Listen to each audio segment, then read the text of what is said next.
Okay, people, it's not even 9 p.m. but we need to start because we have very, very long and cool talks and a lot of beers for all the night and a lot of food. So yeah, we can start.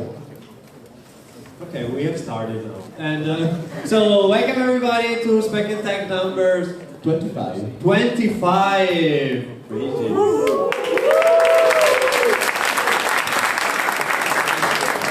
We're actually a quarto di secolo old. No. So yeah, we are gonna start tonight. It's about we call it spooky tech. It means that we discuss about things that are kind of scary or weird about the world of technology. Like 12 crediti at the university, that kind of scary. Yeah. Yeah, for the people standing back in the room, there are some seats right here. 1, 2, 3, one here. If you can raise your hand if you have a seat nearby that is empty, so we can maximize the space. Yeah. Here's the area you want to come if you want to. You guys, come. Sit. Thanks. Otherwise, feel free to just stand like horses. Okay. Alright, let's slide the slides. So first applause all the team of Speck&Tech which made the theme possible. Great job everybody. There's 25 and Anthony possible that is the team and our commercialista Fabio Costa, which is in the process of sanctification because you know. And as always, we are very disciplined, yeah. As we always say, there are a lot of males in this picture, so if you're a female and you say, oh, your gender gap is unbalanced, you can join us. And we are very welcome to have you here, moving the tables, cleaning the room, and do whatever the males do. Yeah, and we can kick Francesco and having actually responsible people. And yeah, and here we have the first speaker of the night, Gianluca. Big applause for him. Directly from Rome, and the second one, Matteo. Matteo, where is it?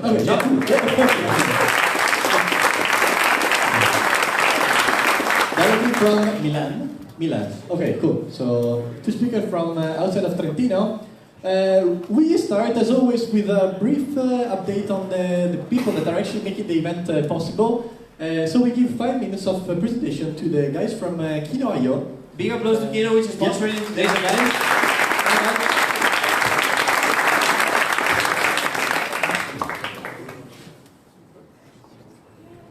So we start right now? Okay, cool. That works? Yes, cool. Hello everyone. We are Stefano and myself, Jovan.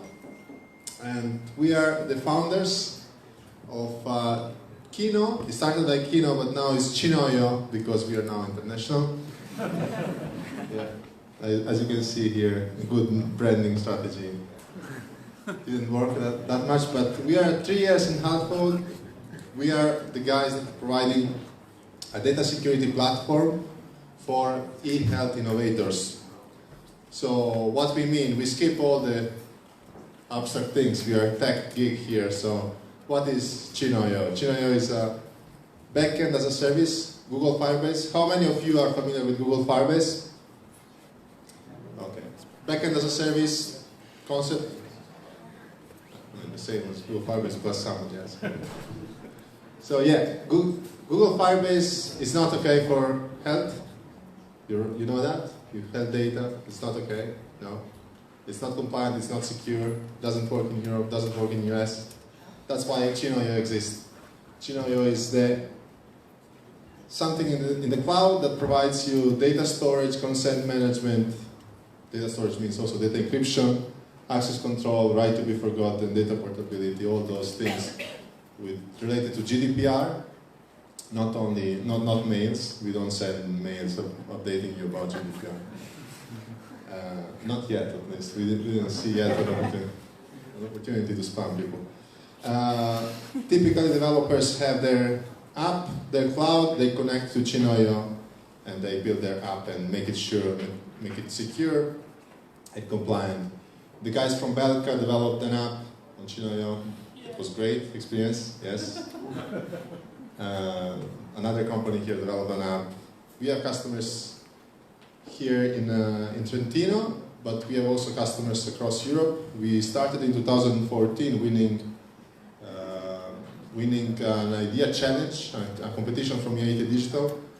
I see many faces here from Unity Digital, so a European prize and 40,000 euros in cash. We then started working with the big names, with big companies Europe-wide, because they sponsored us, they pushed us across Europe. Went to Helsinki for 4 months, in spring and summer. Certification, GDPR now we are growing. More than 50 companies, customers are using our service. So to conclude, why we are here, why we are sponsoring this amazing event, really congratulations to the organizers. Because you can see now we have 4 or 5 people in the team, some of them are part-time, but those 1, 2, 1, 2, 1, 2, and 1 and 2, 3 are slots, empty slots that we are looking for to fill with amazing minds, creative people that are willing to join a startup. So if you have somebody in mind, please write us at careers@Chinoyo. That's it. Thanks.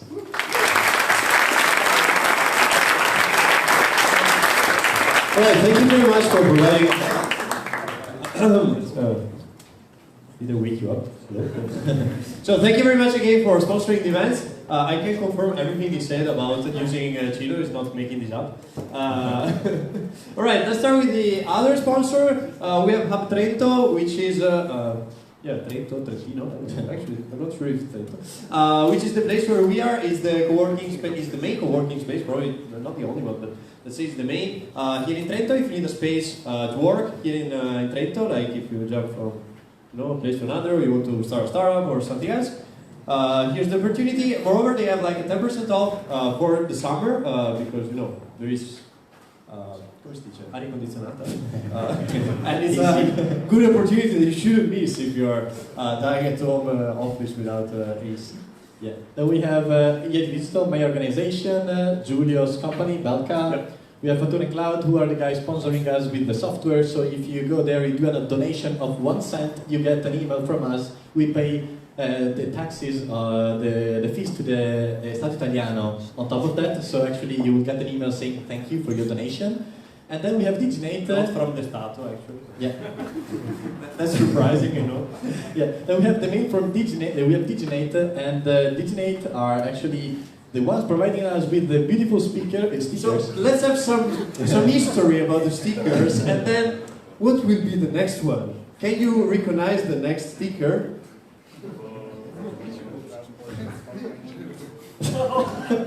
I changed the style. So actually, we have a beautiful pig in the stickers of the Speck&Tech 4th edition of stickers. So if you just go there, you do a donation of 1 cent, you will get a beautiful sticker to say thank you and to stick on your laptop. We also have the t-shirts. How many people were here when we have these t-shirts? Can you raise your hands? Yeah, how many people bought them? Raise your hands. Okay, cool. Okay, cool. Well, lucky you, there's a second edition, which is the one we are wearing. If you go there, 15 bucks. It's to support the community. We pay a lot for them because they are actually super fancy material and very. It's super eco-friendly, guys. It's evangelist. It's super eco-friendly. And actually, they're from fair trade, and it's a pretty good cotton. Jokes aside. No, it's actually true. And this guy was one of our saviors because he's the guy that provided us with the van to go and pick up the fridge to have the cold beers tonight. So an applause for him.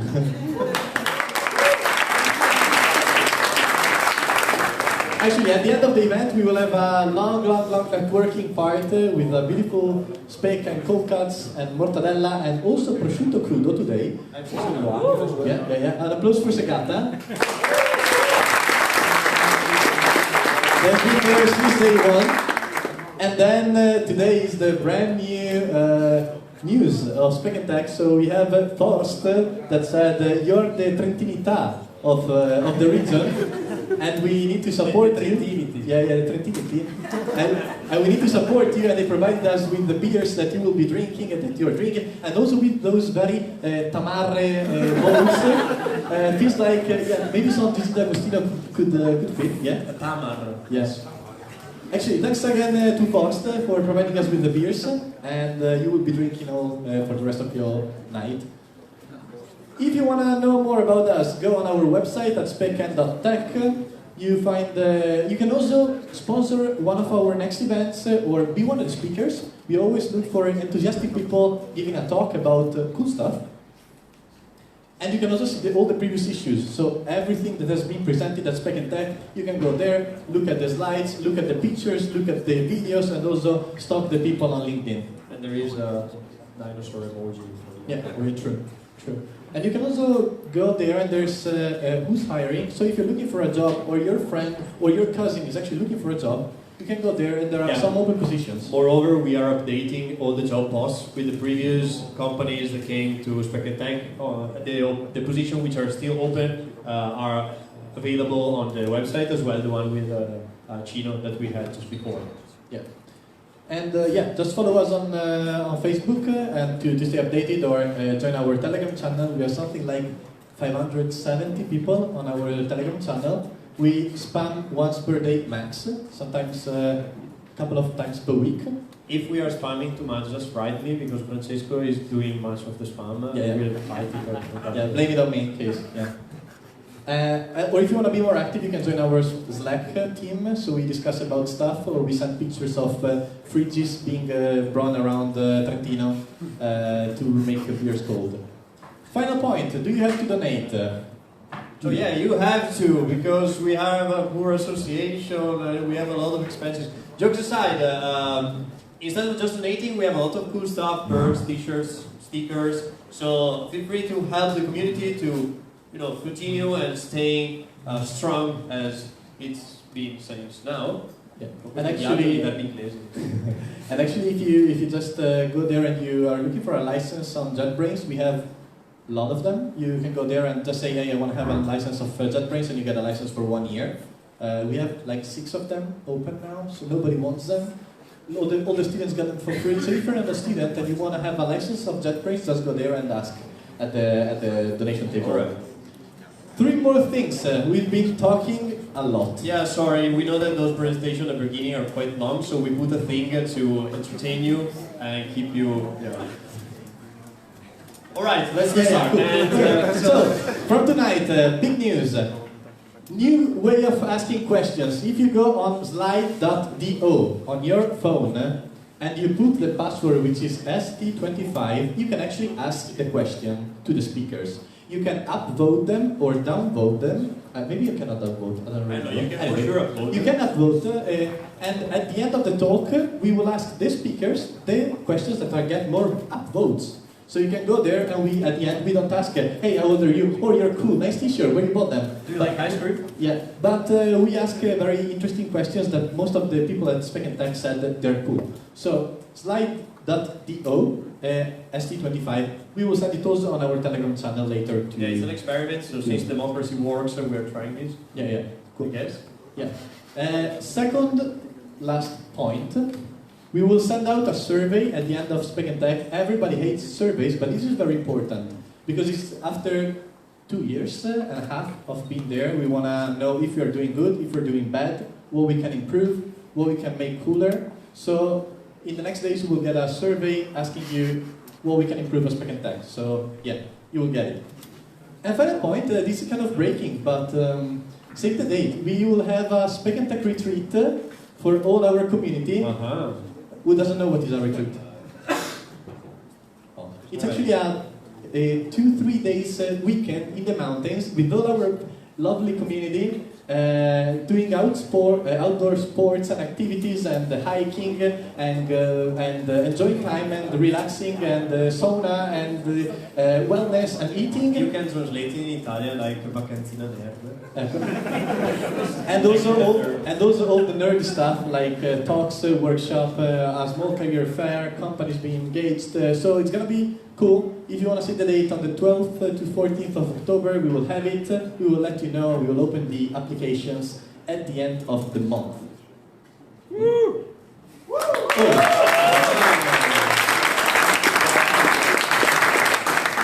Okay, cool. So, I guess we are done. It was a long introduction, but yeah, we can actually start with our first speaker. Okay, I enjoyed it. So Yeah. Actually, we're doing it another this time. was the nicest part, huh? Yeah, we also put a cat because not everyone likes dogs, you know. So Yeah.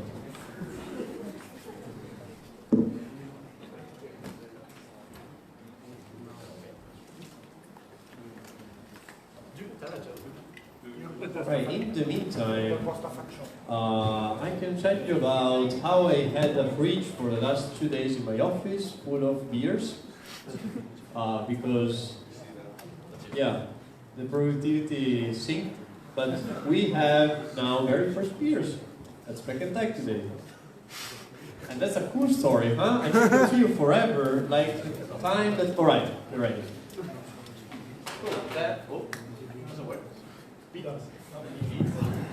Oh, okay, cool. Big applause for our first speaker of the night, GIANLUCA VARISCO.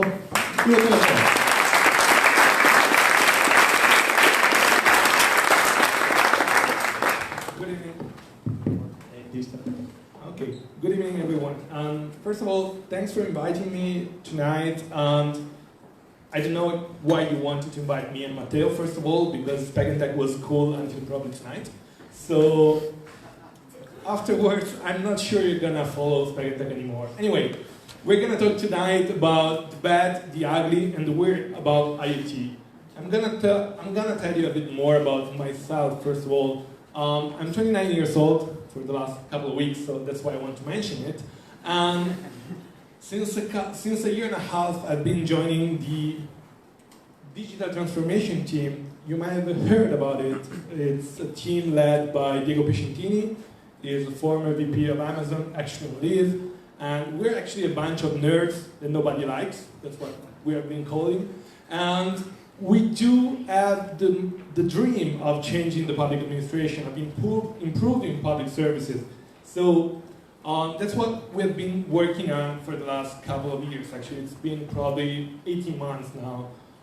My background is actually from the IT infrastructure world and the security world. I've been working in Berlin for Rocket Internet, Reddit, lastminute.com, and Private Way. So tonight, I'm here, as I said, for talking about IoT. But first of all, I want to tell you a bit more what IoT is really about. I hope it works. It won't work. It won't.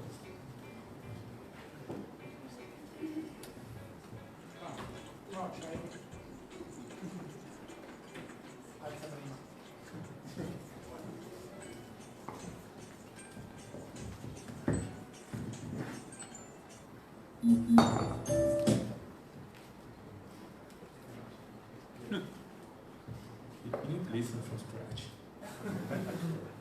I love it. Yeah.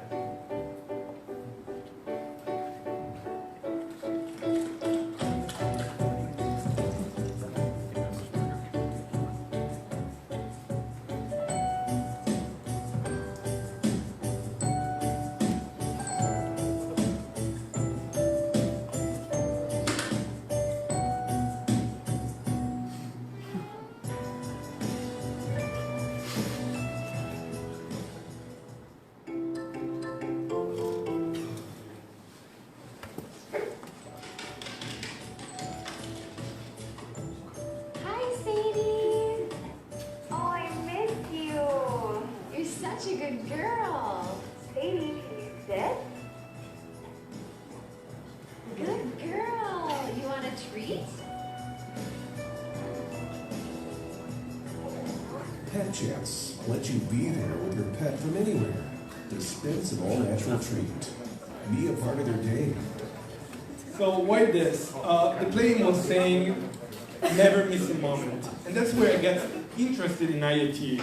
There was this article from The Guardian a couple of years ago where some animals were starving because the API endpoint of this provider, or another provider actually, was failing out. So there was a downtime and the API endpoint was not working, and many animals of this stupid IoT device, they would get sued for this, they were about to die because there was no food for them. So that's where I got started with IoT, and that's where I thought, oh, maybe there's a bit weird word out there, and maybe there is something worse than that.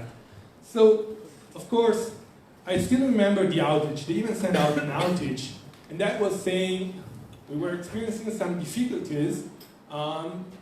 You might experience a loss of scheduled feeds and failed remote feedings. And that's what I thought. You can spend hundreds of euros and so on, and that's what IoT is about. So first of all, who can tell me what the S in IoT stands for? Anyone? Security. Yeah, but there's no S in IoT, and that's the problem. And so it's a simple actually statement that probably says more than everything I can say tonight. IoT is completely missing security. Where it's not missing security, most of the time it's implemented in a bad way.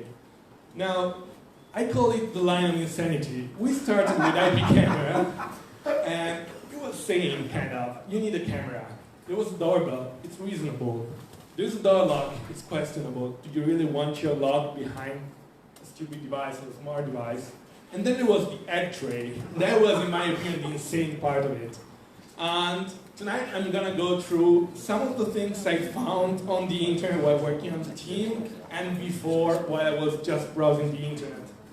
I can say you're gonna laugh about the next thing. So first of all, why IoT is important?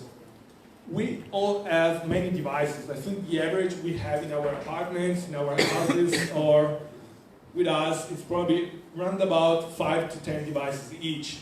Gartner estimated actually that at this given time, back in 2015, we had 15 billion devices connected, and they were estimated 40 billion in 2 years, so in 2020.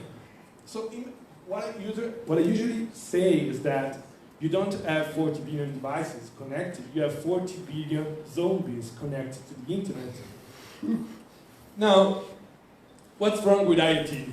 Now, you want, as I said, the problem is that you have plenty of devices, and there is a lot of attack surface that change actually pretty fast. So, as you will see in the next slides, where I talk more about attacks and things we have seen on the wild, actually, there is so much attack surface that gets discovered weekly, daily. It's super, super hard, even if you are within the security ecosystem, to stay on track on what's going on.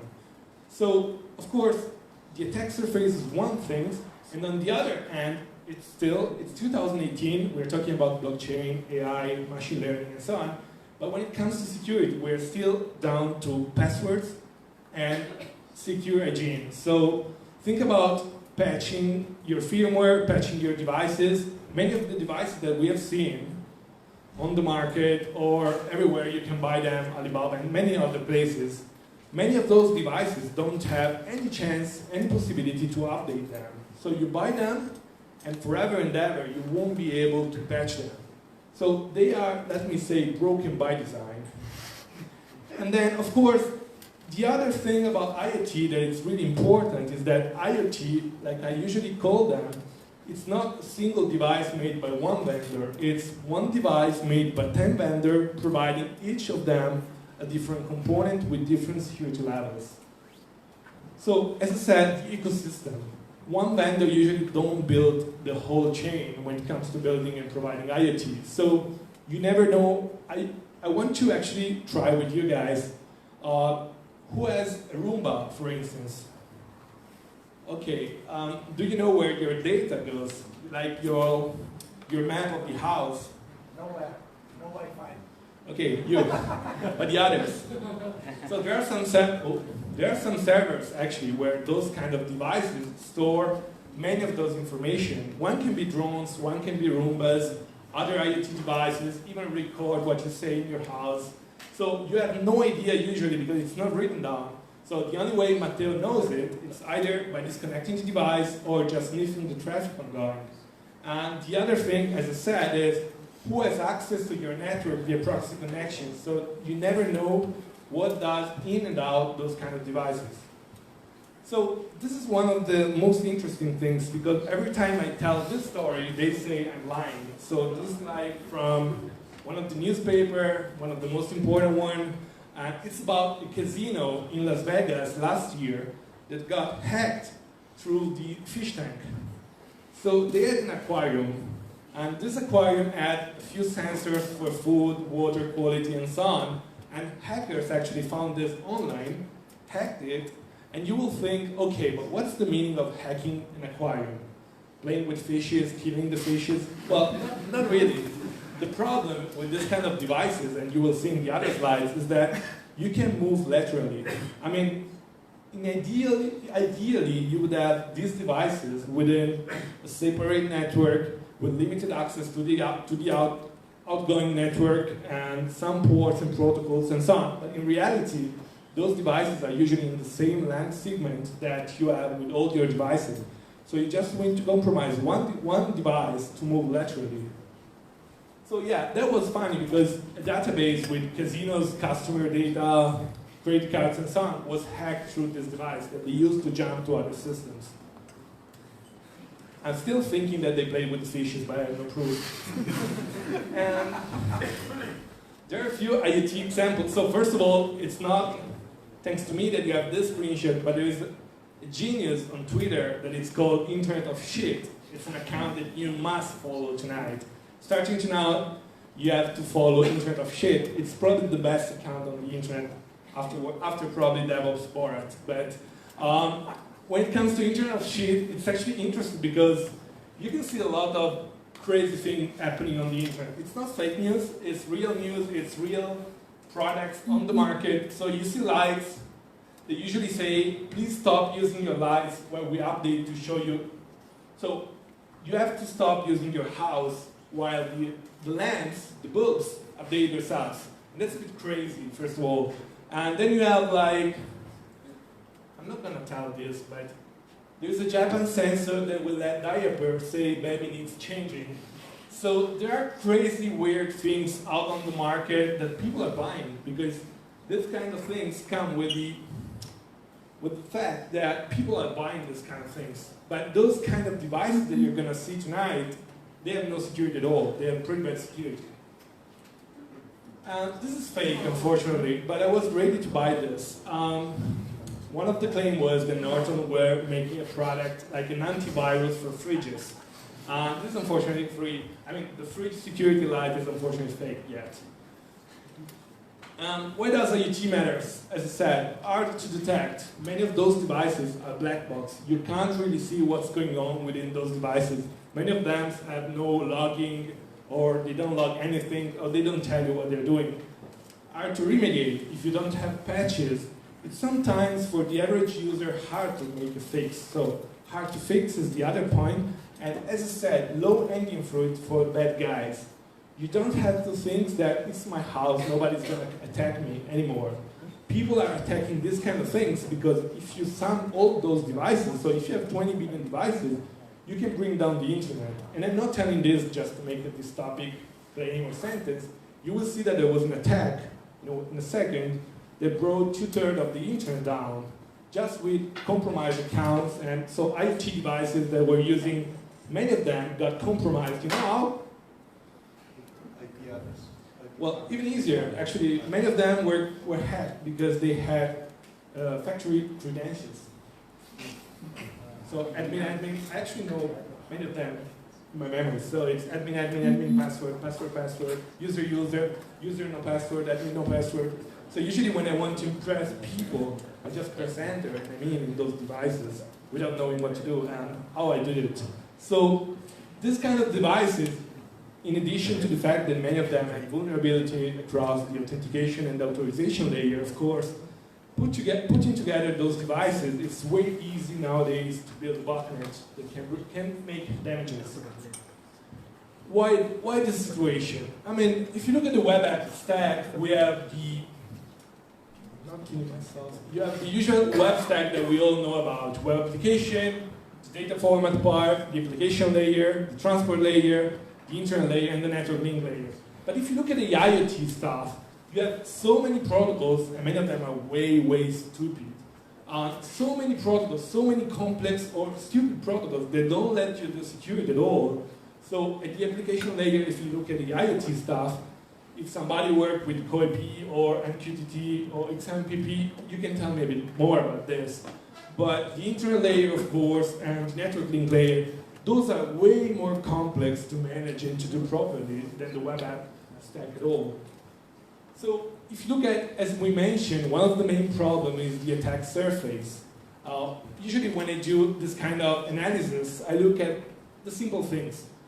Device hardware, so memory, physical interfaces, board, and so on, the sensors, device firmwares, if they are signed, if they support update verification, if the update happen across a secure channel, and so on, mobile application. Usually the low-hanging fruit of these IoT devices is the Android or the iOS app. If you are super lazy or bored like me, usually, you just take the Android app or any of those IoT devices and you just easily reverse them, you will see a bunch of interesting things. First of all, free cloud resources. In many of those apps, you will find AWS, Google Cloud, Azure, Firebird, API keys. So you just collect all of them and you probably have resources for years for free. The second thing that you have is usually they don't know about encryption, so they just write plain text, everything you do on the local storage of your device. Afterwards, what you can see, you can probably see API endpoints that usually don't have any authorization authentication part, so they don't know about tokens or peer tokens or anything like that. Then, of course, there are more complex stuff, radio network communication, network services, and as I said, the authentication authorization part, it's the last item, but I think it's the first one when it comes to the easiest way to get into an IoT device. So again, default with credentials, user role, password reset. What I found pretty bad, I can't tell the vendor unfortunately, but I will probably in a while, is that one of the biggest IoT vendor is actually making a backdoor when it comes to the user management. So they usually provide a user that if you go to settings, user list, you won't find the list. They usually make this for installers. So people who come to your house and probably help you in cleaning up the mess you did or reinstalling the device and so on. And those devices are usually, and you will find the best skill that I learned is that the only way to hack these things is to read the manual. If you read the manual, actually, probably at page 15 to 20, you will find the user and the password written down. Actually, there are even portals and search engines that usually aggregate them for you. But you will see how these backdoor users for maintenance are pretty easy to use for performing malicious attacks. So when it comes to assessing the risk, as Matteo said, probably the easiest way is to just disconnect it from the internet. But if you can't, you have to work to the IoT connection chain that you have going. So the device hardware and firmware provided by the vendor X, and the mobile application provided by the vendor Y, and then you have the web application, you have the information data management part, you have the channel of transmission, and then again the user authentication part. So those are all the things that when you do a security assessment across an IoT device, you have to keep in mind. Again, it's software development life cycle, so to include security from scratch. Just not do it when the product is live or when you have plenty, like, I've seen a vendor doing like security assessment of those devices after messing up with the internet and pushing all these devices broken by design and unpatchable on the internet. And then they said, oh, I'm sorry, I messed up. It's really complex then to patch these kind of things. So the IoT security risk before we move on. First of all, the humans. The weak point number one is the humans, building, deploying, using. I mean, some of these devices are properly done when it comes to security, but none of us, well, actually probably only us in this room, are going to settings, advanced, and configure the network parameters, and configure the authentication part, the authorization part. Many of us, or actually, I said in another slide, what my grandma would do is just to take this device, connect to the Wi-Fi, and forget about it. So the insufficient security training, in my opinion, is probably the best or the worst issue we have at the moment to deal with. Then, of course, there is the weak physical security. So we have the debug interfaces, JTAG works, so the serial one, the USB ports, they usually allow unintended device or data access. Infrequent updates, firmware, device apps, admin apps, expensive and remote IoT devices, long lifespan. So many of those devices stay online for years, but they don't get updated after probably 6 months. So there's something going on at FTC level in the US and European Commission here back in Europe, but it's still a work in progress. So at the moment, everybody does what they want. There is no real rule on what's the safety of those devices for European customers. The weak data protection, the data at rest, use weak encryption techniques. I've seen, actually, usually my best things that I love to do is, who knows about Heartbleed? Heartbleed was a bug in the OpenSSL stack back in 2014. Unfortunately, I remember even the CD number. It was 0160. I just wanted to make a tattoo out of it. And yeah, it was pretty painful actually. I don't laugh anymore because it was a Friday afternoon and we spent the whole weekend patching devices without actually understanding what the patch was doing, so we were backdooring ourselves. And if you think about Heartbleed, for instance, there are still many endpoints, even in Italy, around about 4,000 of them, that are still vulnerable to Heartbleed. What you actually need to patch these devices for is to update your OpenSSL stack and restart the device. I can tell you one thing. Many of the people I contacted actually told me that they updated the device, and then I asked, did you ever restart the service? Because you need to relink the library. And they said, no, I didn't. So you can update, but then you have to restart the services linking to that. Otherwise, it's not going to be fixed. So that's what I usually say to my grandma every morning. So if she's going to use IoT devices, she has to keep in mind privacy. She doesn't care. PII leakage, so personal identifiable information. Mass surveillance, she says she's better than FBA, she doesn't care. Stalking, theft, data breaches, liability, reputation, and botnets. That's what I usually care about. So I'm going to tell you in a while, and I'm going to show you in a while what a botnet can do for the internet. So yeah, this is the first assumption I want. It's my first takeaway. For the next 5 to 10 years, actually because we don't have the technology for that, or even easier, we do have the technology, but it's used in a very bad way. Just assume that your IT device has horrible security holes it won't receive patches for, with few exceptions, I would say. So those are the IoT security excuses I usually say, YOLOSEC. So first of all, when I reach out to people with vulnerable device, they usually say to me, I'm safe, I changed all IoT passwords. The problem in this case is one simple, vulnerabilities bypassing the password protection. Some IoT devices, especially the ones that you usually can install for managing your house, have stupid things like, if you call the index, you have the login and password. If you call directly the page, there is no login and password anymore. You just see the page. It's a feature I've been told, but I don't believe it. And so yeah, I'm usually pretty bad at saying it's not even a memory corruption issue, it's stupidity. It's not even backdoor accounts or lack of brute force protection, it's just stupidity. But I've seen many of those devices that you just call directly the pages. And then one of those vendors said to me, yeah, but you don't know the page names. So many of them have the open source firmware or the zip file where you can see the HTML pages. So you can build the structure pretty easily. Or even though there are manuals, there are Google images that you can browse and see what the path of that page is. So it's pretty easy to know the pages. And usually you can reset the password of the root user without knowing the root user this way. And so yeah, then of course there are more complex or actually less common issues like memory corruption, so buffer overflow, format string, and so on. You just send a string to a device, and the device collapses or makes dirty stuff.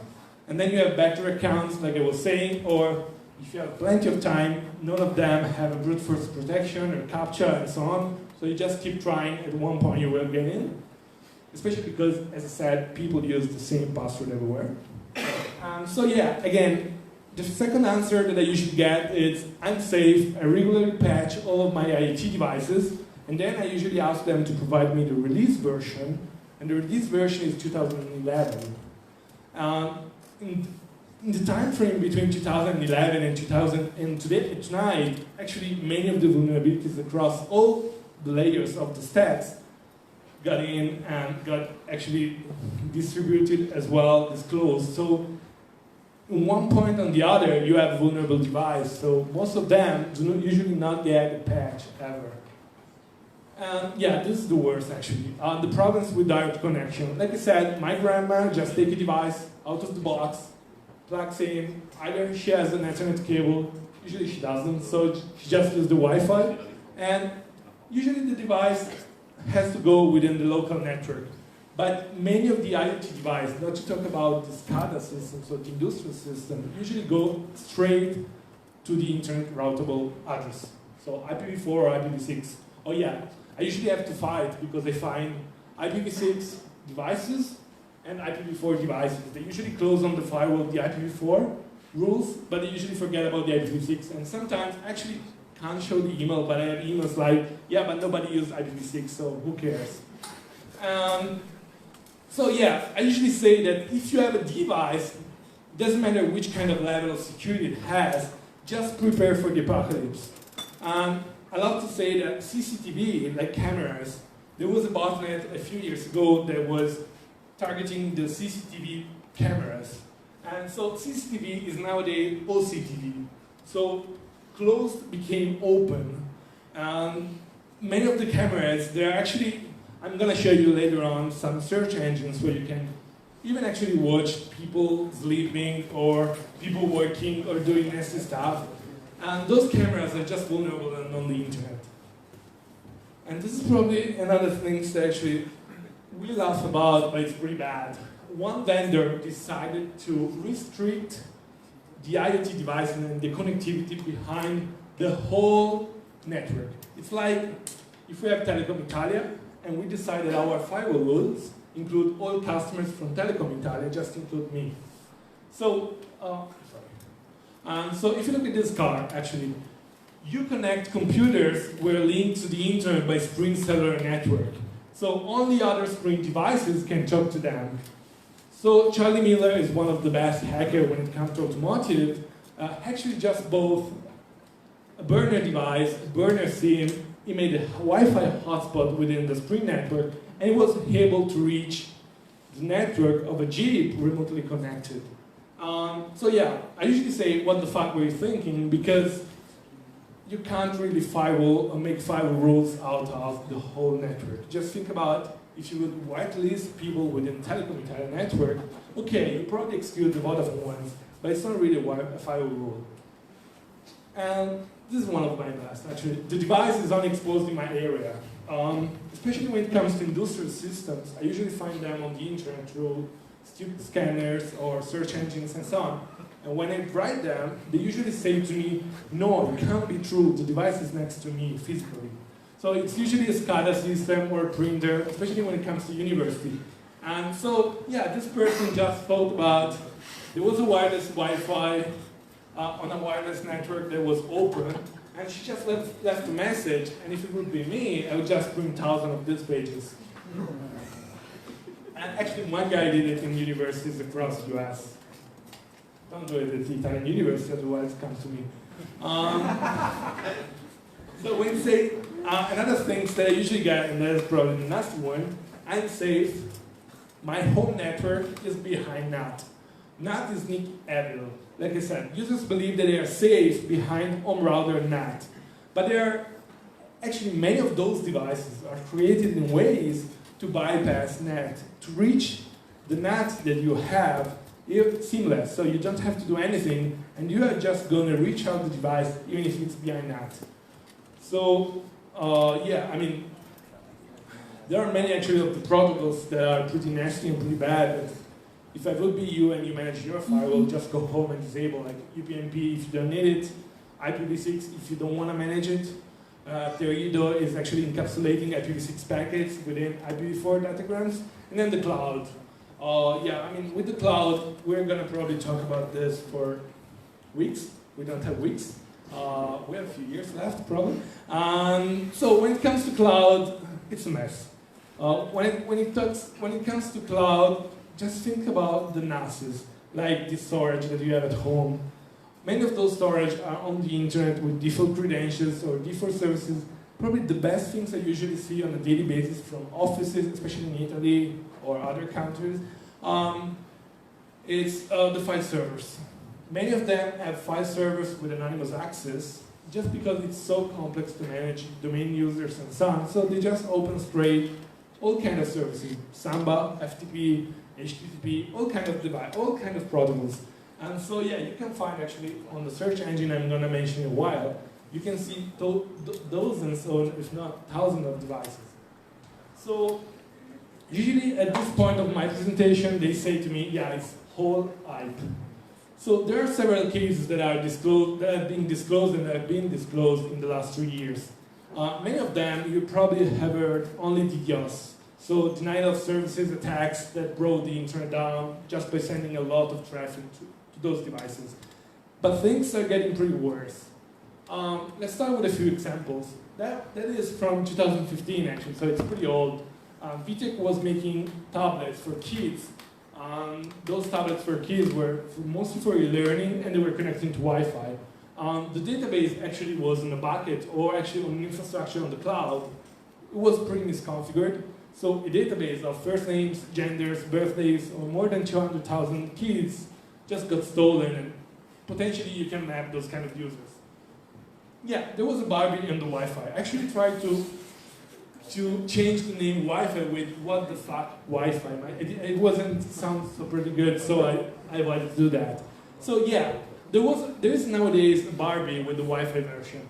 And I still remember this one because I was still in Berlin and I remember that I bought this Barbie and the office manager in my office was screaming, "Gianluca, there is a Barbie for you," all across the office. That was a pretty strong message to the colleagues. So I got this Barbie around about 100 euros. And yeah, this guy, this Matt, was a security expert and he managed pretty easily to hack the Barbie Wi-Fi system.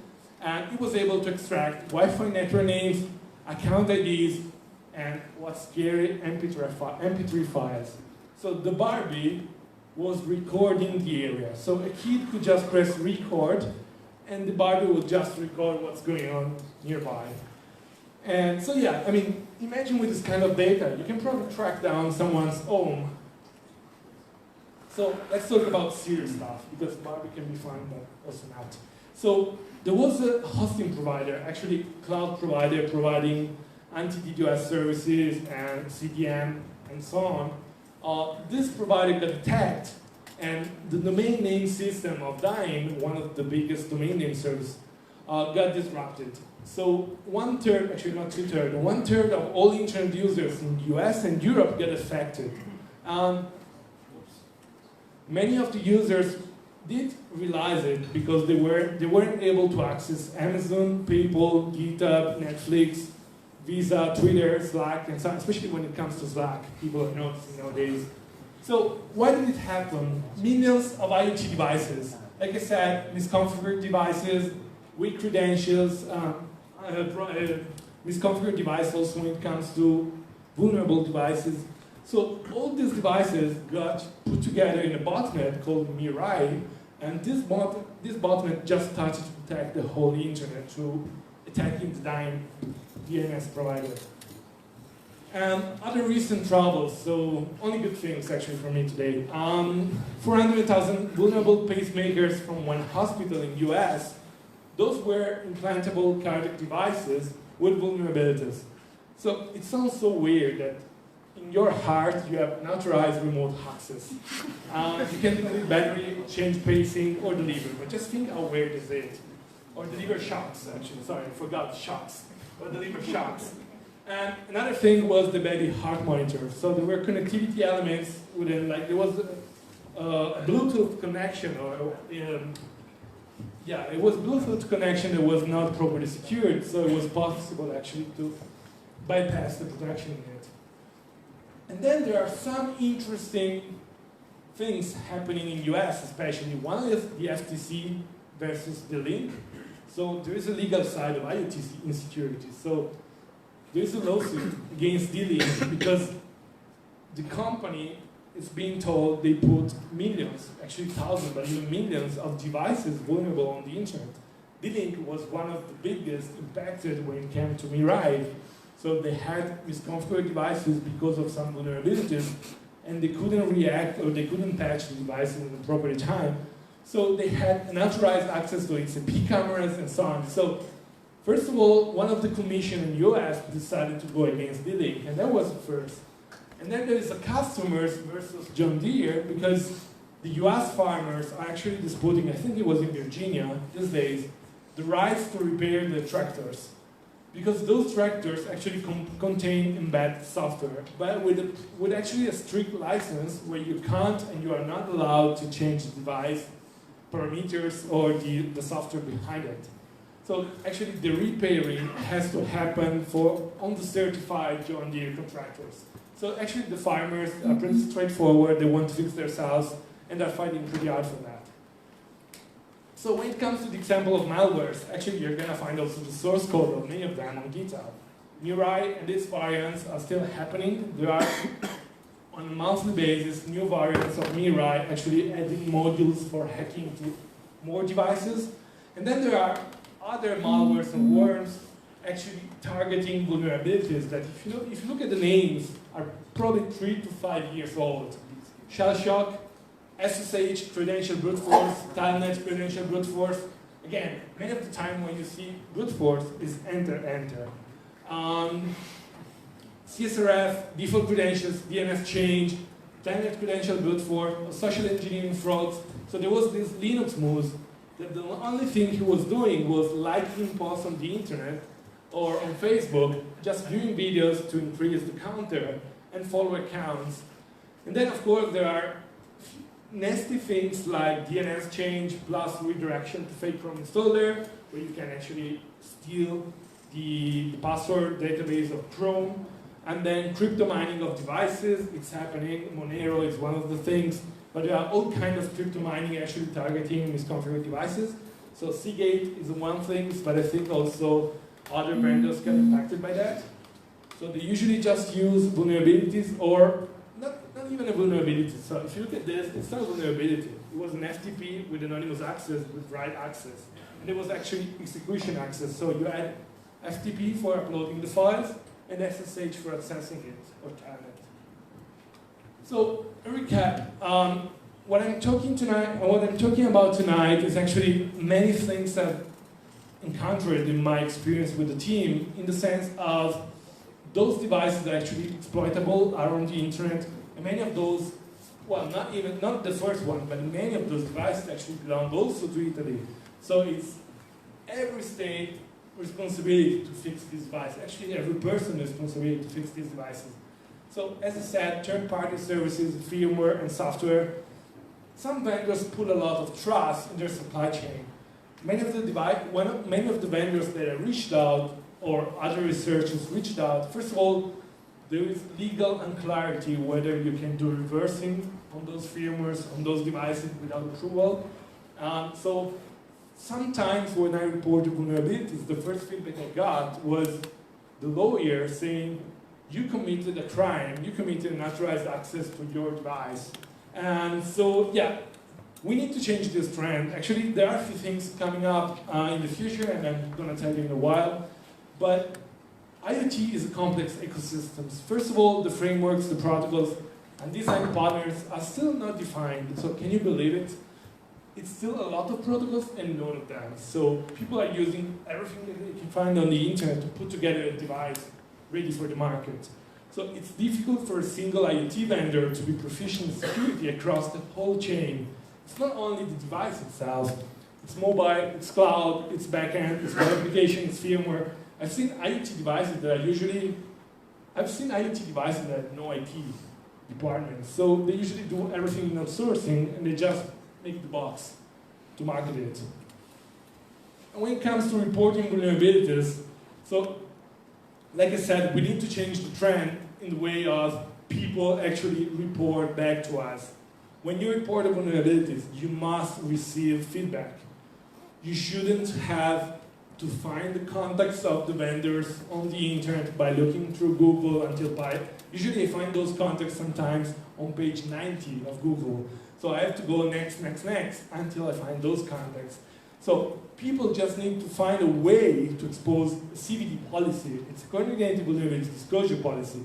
And secondly, there are recommendations both from the US side and the European side through ENISA for customer safety on what are the main recommendations and best practices that IoT devices have to follow. They're not complete, they are not perfect, but they give you an overview on what's going on. And just few of the UE member states do have a CVD policy, so that's something I've been working on for the last year. And we have made with the SEPS, it's a think tank in Brussels, we have made a report on software vulnerability disclosure, and the idea of this report is to we aim to help member states in addressing the lack in this area. So putting together a CVD policy at national level, so working on a CVD framework for helping researchers disclose vulnerabilities, find vulnerabilities without actually ending up in legal threats. First of all, everything that I said, it's not that it's me browsing the internet and just going through devices and so on. There are search engines doing this for me. Who knows Shodan? Okay, that's pretty good. So if you go on Shodan tonight and you don't commit any crime because it's illegal, you can play with it, it's fun. So if you go on Shodan, you will see an Explore page with industrial control systems, for instance, where you can find turbines, solar panels, all kinds of vendors providing their own protocols and so on. If you click on any of those buttons, actually Shodan searches the internet for you. They scan the whole internet, finding for specific patterns, vulnerabilities, and so on. And they bring you back a list of devices divided by country, where you can even filter by country, by vendor, and so on. They actually contain, that's what you need. You have a list of vulnerable devices that you can play with, that you can report vulnerabilities on, that usually you can also participate to bug bounties on many of those vendors that do have a bug bounty. So Shodan is actually probably the most common search engine for hacked and vulnerable devices. So they just scan, imagine just Google for vulnerabilities. So they do scan the internet, and they do scan every port of every service on every public IP, especially on IPv6, because they were doing it with IPv6, especially with IPv4. They were doing it with IPv6, but they got caught and they had to stop. So yeah, you're gonna find, I really suggest you to go on Shodan tonight and just play, for instance, with some searches. You can even just type country:IT, and you will find how many devices we have in Italy exposed on the internet. Then you can restrict the query by port, protocol, or just page names like headers, I don't know, like Untitled, and then you put modem, login page, and so on. You're going to find how many thousands of devices that we do have on the internet. So yeah, this is your starting point. First of all, Shodan, for instance, did really help all of us every time. So we do have in Italy few computer emergency response teams, and we do get a lot of researchers helping us trying to actually patch the internet ecosystems within Italy in a timely manner, but there's really a lot of devices connected, really a lot to do. If you just look for internet on Shodan for like NAS or storage, you will find thousands of devices or specific vulnerabilities. So this kind of devices actually are the reason why you just can't hide. Shodan is just one example. There are other spammers, but I just wanted to give you an example on why, if somebody tells you, okay, but it's just my house, nobody's going to find it. If it's on the internet, somebody's going to find it.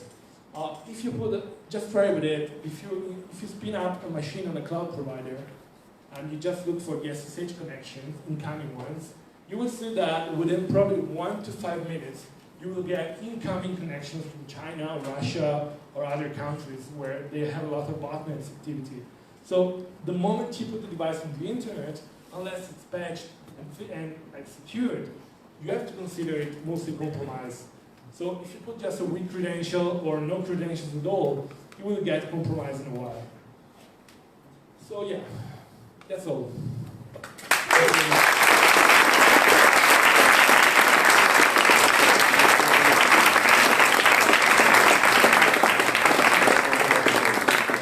So that was a pretty rough finish. Let me update my questions. So this time it will be only myself. I supposed to ask questions to Gianluca. We will ask you who made the question just to tell you you're the coolest one that got the more answers, the more upvotes. First one. Are there exceptions of IoT devices actually fairly secure? Let's say smartphone-like secure. How are those secured? Question by Marco Musi. Ciao Marco.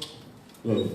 Yeah, ciao Marco. Good evening. So yeah, I would say, I'm not sure I actually have to mention vendors, but I will.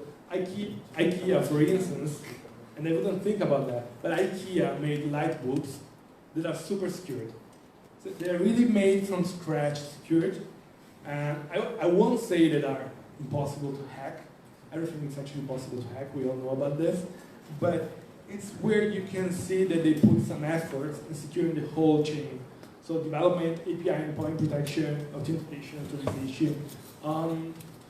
So yeah, there are a few vendors that are making improvements. I think the problem starts when the ecosystems actually spans across mobile. So maybe they do the IoT device itself secured, so they avoid you. I've seen wizards that don't let you put the device on the internet. That's pretty good. Or they don't start until you change the passwords. It's a super stupid thing. But if you think about this, there are not so many devices that let you change the or must force you to change the passwords. There are devices where you could play next, next, next, done, and it's okay. So there are devices that are putting efforts, but I would say they usually lose their self when it comes to mobile or storage. I've seen some IoT devices, for instance, pretty secured, but then they were pushing data, even logs or debug logs, on S3 buckets on Amazon, or Google buckets, or Azure buckets, and those buckets were misconfigured. So you can just list the files, download the files, so you can secure the whole chain, but then in the logs they were setting the plain text password of the users and the IPs. So it's just, you just need a piece of the puzzle, actually not secure the way the other things are secured, and then the old puzzle actually collapse. But yeah, there are of course vendors that are making improvements and making, I would say, vendors are pushing hard for security these days. After Mirai happened, they got pretty scared. And there is a lot of discussion on software and hardware liability across vendors, especially at European level now. So when they listen and when they hear about liability, they get super scared. Because the moment you have millions of devices on the internet and you are liable for those devices, if something happens, you get a bit scared. So you improve your security. I hope security becomes like the design pattern that we all follow. Cool. Very connected to the first question. It's actually a question from me as an expert of IoT. How likely is that? First of all, his device is secured. Well, he does, but how likely is that these products are pushed on the market on purpose? That like faulty products are pushed on the market on purpose to hack stuff? That's a good question. Actually, I hope not. No, I don't think so. I mean, I don't see good reasons for that. I mean, it's a reason to be, because if you get a hacked device, you buy another one, that would be a stupid thing for that vendor. So, if instead there are vendors playing against each other in discussing vulnerabilities, that's more easily happening. So there are security researchers at company X looking at vulnerabilities at company Y, and then disclosing it or reporting to it and then discussing it. But I would say it's marketing. So I don't see the legal part of it, I don't know. Question about you. What's your relationship with IoT? Do you use some IoT devices at home daily? Don't. No, I don't. Okay. I mean, I have my phone, and that's it. My phone and my laptop, and my printer is actually a wired one. Okay. Cool. But I don't have an home, really, because I travel a lot. So the trick is never had a home. Pretty easy. How effective is a firewall to protect IoT devices in the house? If you know how to protect the firewall, I mean, if you know how to configure the problem is not what you have. I don't know who asked this. The problem is, I think... Anonymous. Okay. That anonymous? Yeah. Okay. Was it? No, I think, I mean, the firewall itself, it does help. The way you configure the firewall, like I said, I've seen firewalls configured, but maybe they were configured for static ports or static protocols and so on. And then there were other protocols, open or IPv6, for instance. I see a lot of companies misleading what a firewall is when it comes to protecting both stacks. So they usually cover IPv4, and then when you ask them, but what about IPv6? They were saying like I said, oh no, but I was protecting IPv4 because that's what everybody uses. So you have the tools, you have the security. I would say we have all the tools nowadays, but configuring them properly, because maybe the problem is not performing security assessment beforehand and during the whole process on a daily basis. Because maybe it's patched on day X, today it's patched, but tomorrow a developer comes to you and say, I need to make a task, you open the firewall, then you go home because you have an incident, and then the firewall stays open. And usually the feedback I got is like, yeah, but we opened this port for a while, and usually that while, it's 2 years, 5 years, 3 years, so it's a while too long actually. Final question. There are a lot of questions actually that came to you, so keep them for later, and during the Royal Rumble with the beer, so you can actually approach him and ask these questions. Otherwise it's GIANLUCA on Twitter. Yeah. I'm sure he will be super happy to answer thousands of questions on Twitter. And also get 1,000 of followers. But yeah, the question is, a lot of people asking about Team Digitale. If you go on the Festival d'Economia website, there was a talk by Diego Piacentini about what they do at Team Digitale. Is super cool. He was here in Trento. Really, really nice talk. The question is, you wrote that the system cannot be changed from the inside. Yeah. Did I miswrite you, or you tried to hint something? That's a good question, but I want to know who did it. M. Who did it? What's the question? No, I think when it comes to this sentence, actually, it's pretty straightforward, the answer. So actually my boss, Diego Piacentini, realized that it wasn't possible to change what we wanted to do. Actually, we're not yet done. We just got started, actually, but we have been doing for a while now the work. And what he realized before hiring all of us, he realized that it wasn't possible to change what we wanted to do and what we wanted to work on with the skills we had at disposal. So he had to hire people with a different mindset, because usually this sentence comes in the form of all the times that I ask something or that we ask something, we got a straight answer. No, you can't do that. We've been doing this for 20 years, 40 years, 30 years. And the moment you reply, okay, it's not that I don't care, but probably the problem is really that one. You saying that it can be done, or it's been this way and that way. I mean, the world evolves. You need to evolve as well. So not changing the system from inside for us means not stopping when the first person, a random one, says no. And when we actually hit a wall, we probably hit thousands of walls. I mean, I had so many years before joining the team, and now I'm involved. No, it's a joke. I probably lost them years ago. But no, I think it's just not stopping within the first problem. So the moment we have a problem, we just try to bypass it. That's why. Cool. Another big applause for Gianluca. Thank you very much.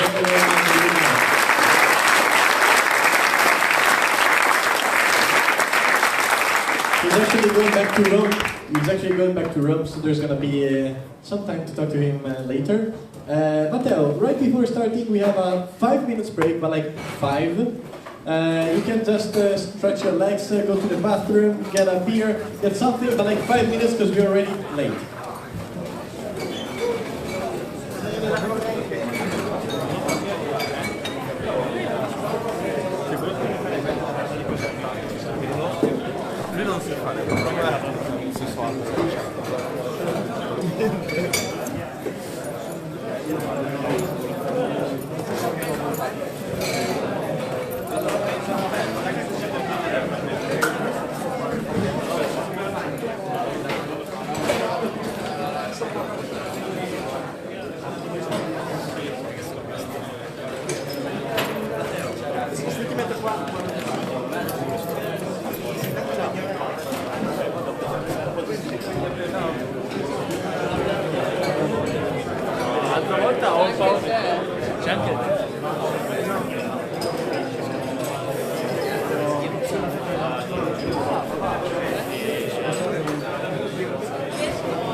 Ciao, buonasera.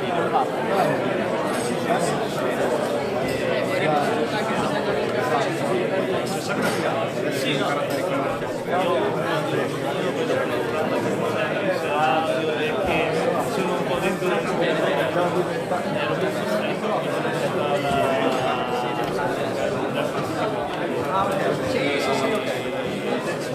un po' di roba mia,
Ricordo che l'ultimo evento di cyber security parlavi di te. 2 anni fa.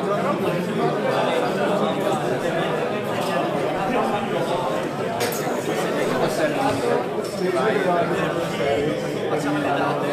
Abbiamo fatto un evento. La gente ci sarà che segue 3 persone. Sono 3 persone che si seguono. Una è una di voi.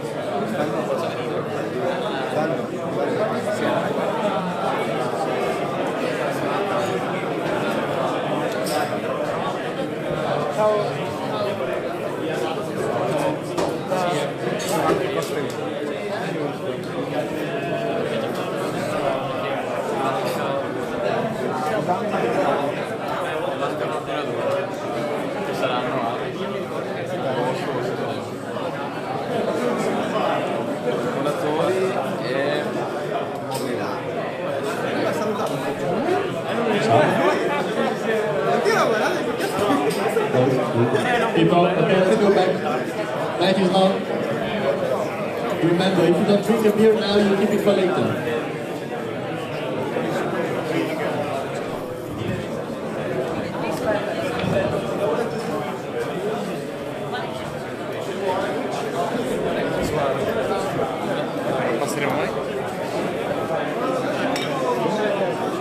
People, let's go back.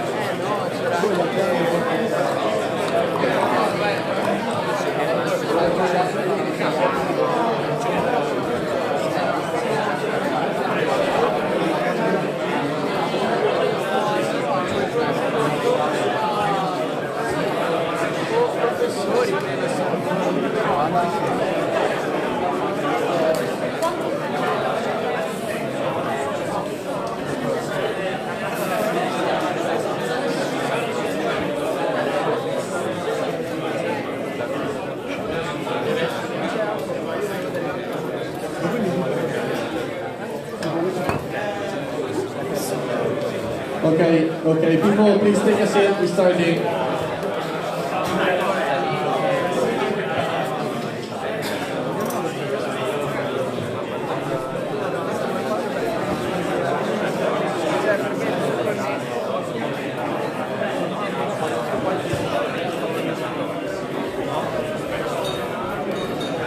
Luca, sul banchetto delle donazioni. Luca. Ciao Luca, domenica. Luca.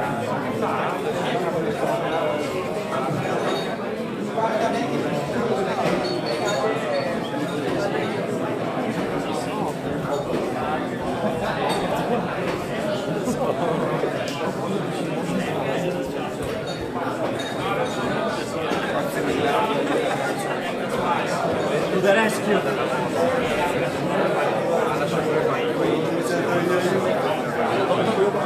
Scusa che passa? No, il gatto.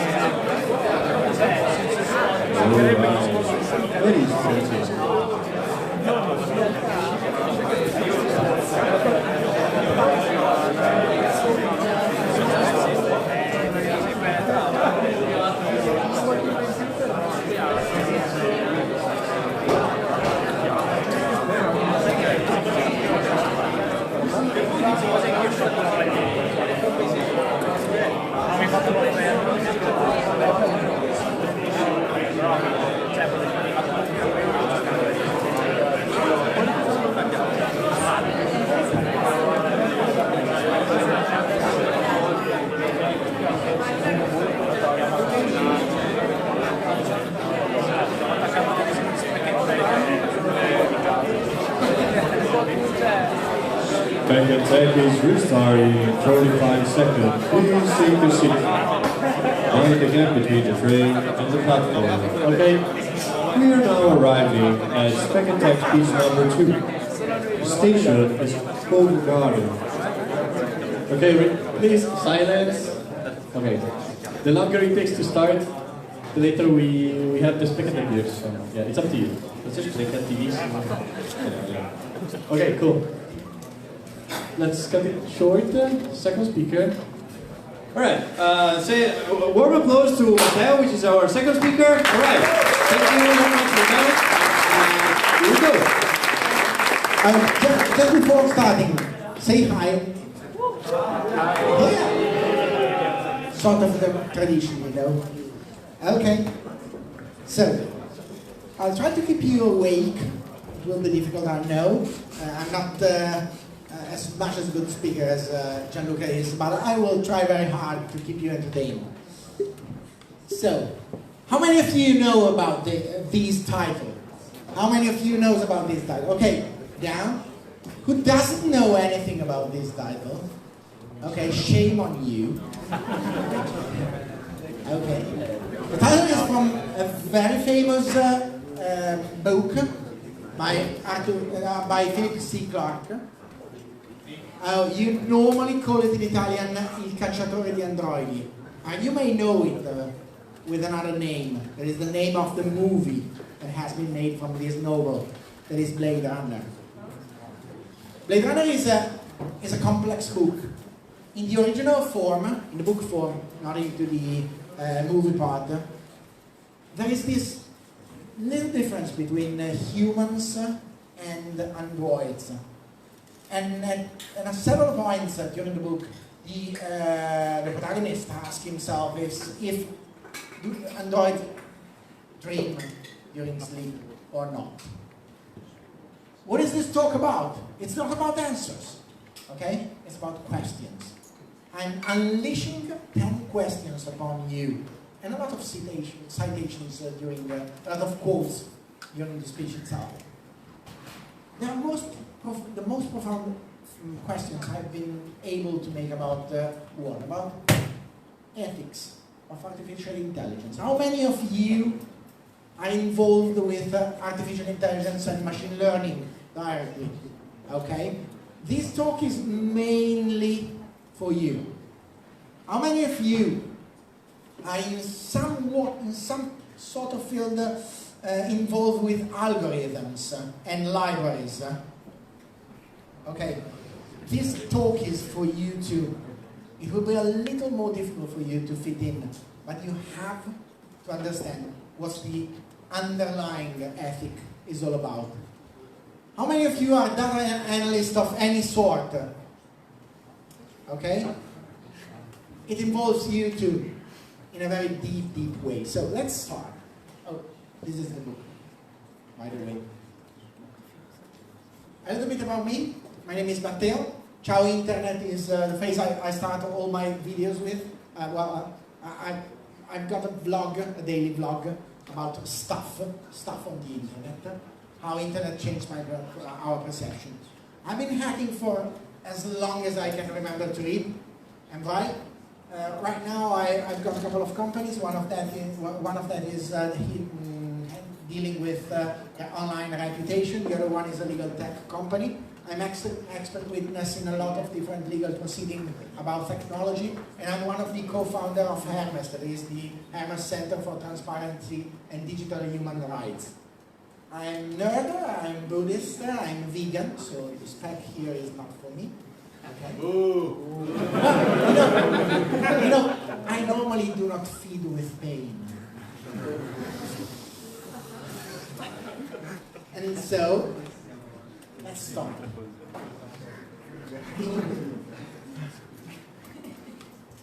This is the main quote I want you to share with me this evening. A year spent in artificial intelligence is enough to make one believe in God. And the more you think about that, the more you think that there is no other work, no other job in the entire creation that has this close resemblance of God, creating things that learn, or well, are supposed to learn, or mimicking. Well, we will find out. There's a little video to start this out. And I want you to spend these 5 minutes looking at that very, very closely. Oh. Okay.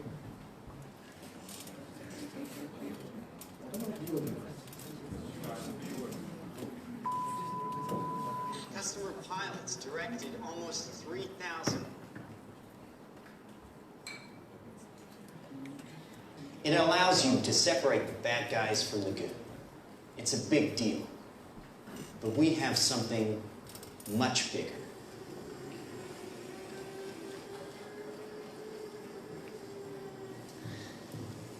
Your kids probably have one of these, right? Not quite. Hell of a pilot? No. That skill is all AI. It's flying itself. Its processor can react 100 times faster than a human. The stochastic motion is an anti-sniper feature.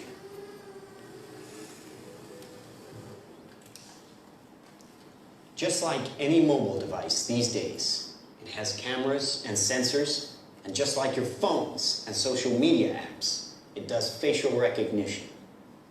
Inside here is 3 grams of shaped explosive. This is how it works.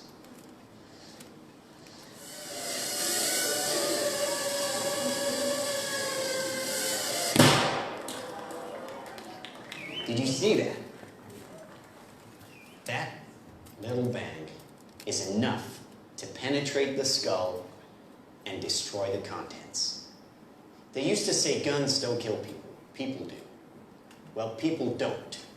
They get emotional, disobey orders, aim high. Let's watch the weapons make the decisions.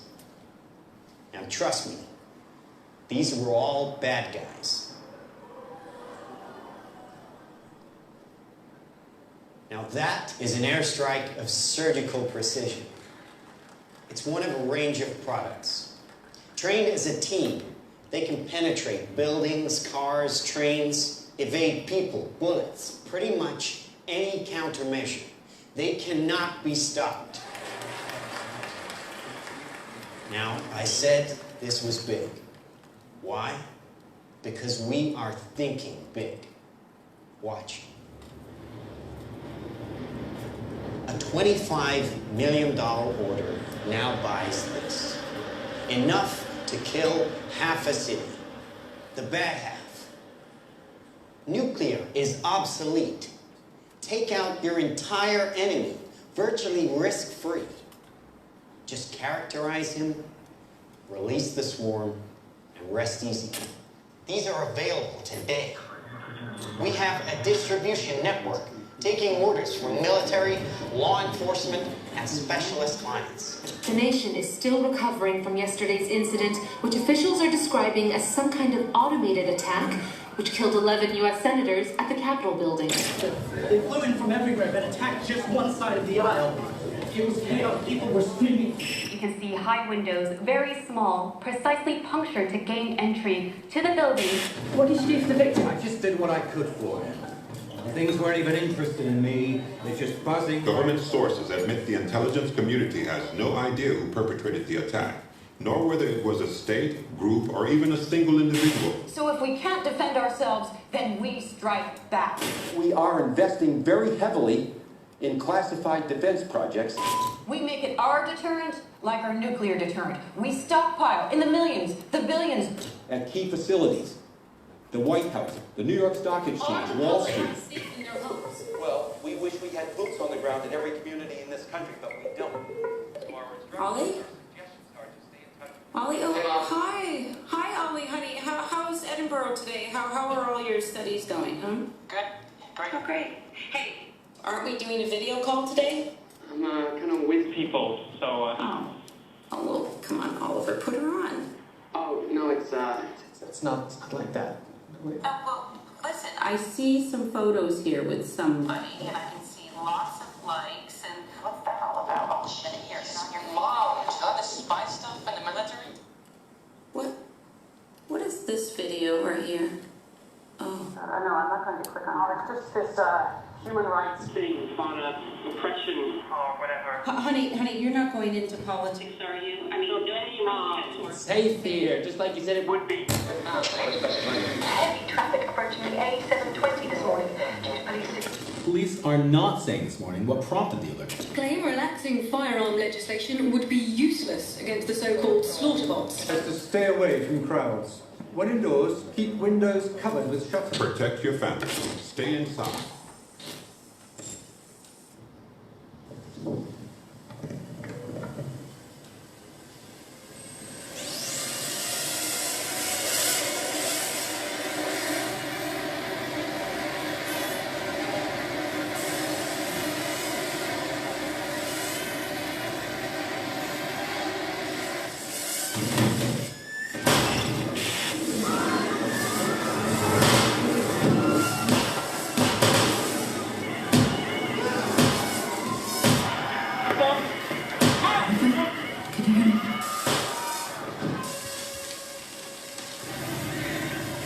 Oliver, can you hear me? Listen to me. Can you hear me?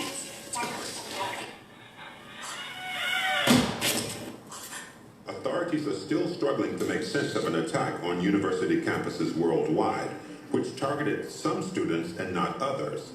The search for a motive is apparently turning to social media, and a video shared by the victims exposing corruption at the height. It's far from surprising. The weapons took away the expense, danger, and risk of waging war.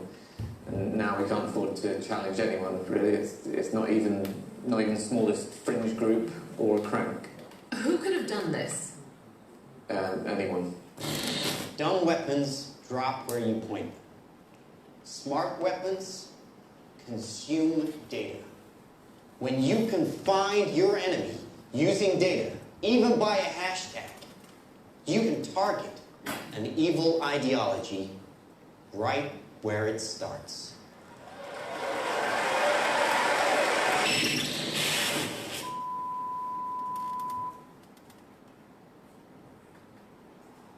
This short film is more than just speculation. It shows the results of integrating and miniaturizing technologies that we already have. I'm Stuart Russell, a professor of computer science at Berkeley. I've worked in AI for more than 35 years. Its potential to benefit humanity is enormous, even in defense. Allowing machines to choose to kill humans will be devastating to our security and freedom. Thousands of my fellow researchers agree. We have an opportunity to prevent the future you just saw, but the window to act is closing fast.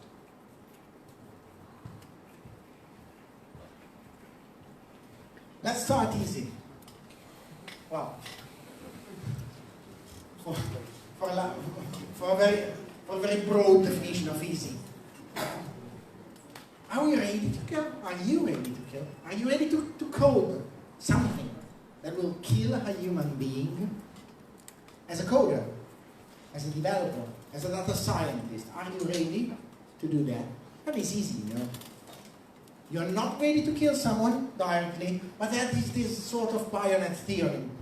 As long as the enemy got far and far away, you are more willingly to kill him because you don't see him. If you have to kill it with a bayonet, you have to struck a knife in his heart, and you have him to puke blood upon you and see the eyes of someone that is dying in front of you because you killed him or her. That is a huge burden to suffer. If the enemy is far and far away, if you have to shoot him, if you have to press a button to kill him, if you have to code some line of code that will help to kill him, you're guilty. You're guilty. It's something that you can afford. It's something that you will never think about. So, don't underestimate the question, are you ready to kill? Because most of the time you could be killing someone, developing some piece of code that is used for that purpose only. Shoshana Zuboff, the third Zuboff law says something like that. If a technology can be used for control or surveillance, it will be used for control and surveillance. So every time that you code something, did you really think at the potential use of the code you're writing? Would you be ready to do something like that? Google employees that quit and lose a job in Google itself to protest on companies' role in killing machines, to protest the fact that Google has signed an agreement with DARPA to help create autonomous weapons, okay? And several dozens of key people within Google resigned. 4,000 of them signed a petition against it, threatening to go away from the company itself if they will continue to develop autonomous weapons. Are you ready to back your Google position for your ethics? I do not have an answer. I will not have an answer to any of the 10 questions I'm giving you this evening. I just want you to think about that. And to think about that this evening, this night, and in the following days. Do we really want to create a machine that is authorized to kill? And which part do you have in that? The machine learning library? Or this particular clustering algorithm? Or better and improve the processor speed with some code? Maybe released in GPL, maybe released in open source. Did you place some sort of a clause into your contract that do not allow to use this kind of code on autonomous weapons or, as we will see later on, discriminating code and discriminating software? Did you think about that? Arthur C. Clarke used to say that whether we are based on carbon or silicon makes no fundamental difference. We should each be treated with appropriate respect. And in those respects, artificial intelligence is being used nowadays in several different fields, not only in killing humans, sometimes justifying them.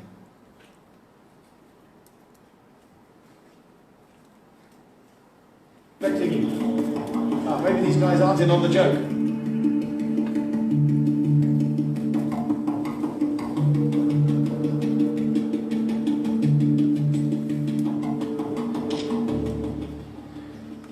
Oh, by the way, this is real. Let's see how long it takes you to find me. Thank you very much. Let's go.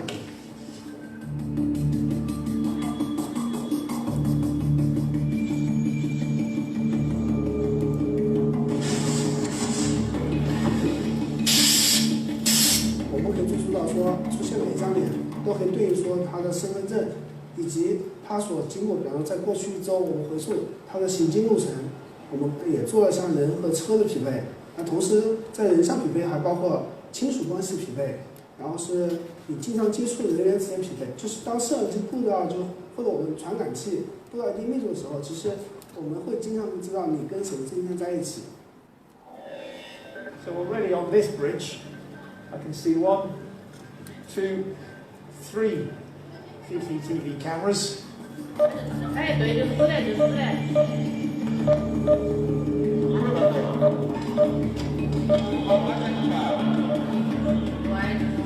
Uh-oh. Right behind me, you can see just over my left shoulder there. Hello, guys. I've been expecting you. "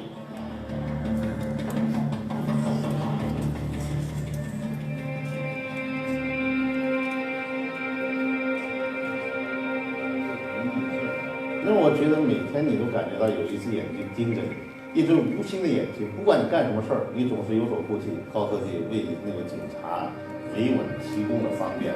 所以他们的思路如果不改变的，对这么一些意见人士，然后进行监控，起到更大的作用。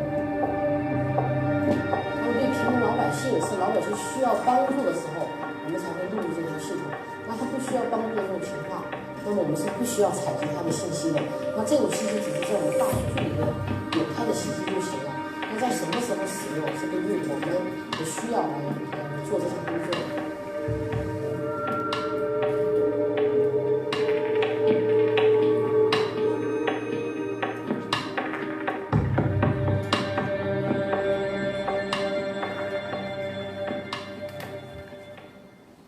There's one phrase that can turn any kind of privacy activist mad. And it has been said a lot of time from the former representative of a very big corporation, Google. And the phrase is this one: if you have nothing to hide, you have nothing to fear. There's nothing more wrong than this phrase, because even on a sociological point of view, that is not true. The constant fear of being watched in everything you do manipulate your freedom and manipulate how you behave on different subjects and different matters. We were created as a biological mechanisms, as a privacy-ready organism. We need privacy to survive, and privacy is the right to be left alone. We are not biologically ready for a no privacy infrastructure, a no privacy world. Not only that, no one has yet to create a gun that will only kill bad people. No one has ever created a surveillance system that can be used only for good. We know about that. In the telecom scandal, people were wiretapping normal citizens without any kind of digital warrant, any kind of legal warrant. And you know, creating this kind of technology allows every kind of government to use it. And you can use it in democratic governments like we have today, for the time being at least, mostly. But you can use it with diversely democratic governments around the world. And if you are creating this kind of technology, if you are enabling this kind of technology, you may be responsible for what it's used upon. Oh, it's very easy, it's very funny to think that if you are creating weapons, you are only allowing the good people to defend themselves. We are all of enough age to know that that is just plain bullshit. You really want a machine that can follow and find us everywhere. Are you ready to surrender your privacy to a machine that can be used for the good and for the evil without any kind of scrutiny most of the time? We are not able to create a secure light bulb. Are you really sure that we can create this kind of infrastructure without any kind of vulnerabilities? If you are, just stand up and I will hug you. So, Fei, as a technologist, I see how AI and the fourth industrial revolution will impact every aspect of people's lives. Just every aspect. Oh, and when I say every aspect, I really mean it, you know. By 2020, China plans to give all of its 1.4 billion citizens a personal score based on how they behave. So some people with low scores are already being punished if they want to travel. Nearly 11 million Chinese people can no longer fly, and 4 million are barred from trains. Next week, the program will start expanding nationwide. Ben Tracy is in China with what's behind the government scoring system. Ben, this sounds like scary stuff. Good morning. Good morning. The government here says it is trying to purify society by rewarding those who are trustworthy and punishing those who are not. So like the credit score that most Americans get for how they handle their finances, Chinese citizens are now getting social credit scores based on everything from whether they pay their taxes on time to how they cross the street. When Liu Hu recently tried to book a flight, he was told he was banned from flying because he's on the list of untrustworthy people. Liu is a journalist who was ordered by a court to apologize for a series of tweets he wrote and was then told his apology was insincere. I can't buy property. My child can't go to private school, he says. You feel you're being controlled by the list all the time.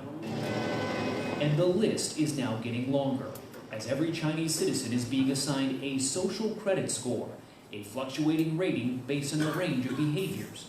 It's believed that community service and buying Chinese-made products can raise your score. Fraud, tax evasion, and smoking in non-smoking areas can drop it. If a score gets too low, a person can be banned from buying plane and train tickets, real estate, cars, and even high-speed internet. It's a good thing, this woman says. There should be punishment for people who can't behave. China's growing network of surveillance cameras makes all of this possible. The country already has an estimated 176 million cameras, and it plans to have more than 600 million installed by 2020. It can recognize more than 4,000 vehicles. Xu Li is the CEO of SenseTime, one of China's most successful artificial intelligence companies. It has created smart cameras for the government that can help catch criminals, but also track average citizens. This knows every person, every bike, every car, every bus. You can tell whether it is an adult, a child, a male or female. In several big cities in China, including here in Shanghai, the government is even tracking jaywalkers. Cameras record them going through intersections, zero in on their face, and then publicly shame them on nearby video screens. Ken DeWaskin has studied China's economic and political culture for more than 3 decades. He says how the new scoring system truly works is kept secret and could be easily abused by the government. How far into people's daily mundane activities does this go? Well, I think that the government and the people running the plan would like to go as deeply as possible to determine how they allocate benefits and also how to impact and shape their behavior. Now, there are upsides for people the Chinese government considers trustworthy.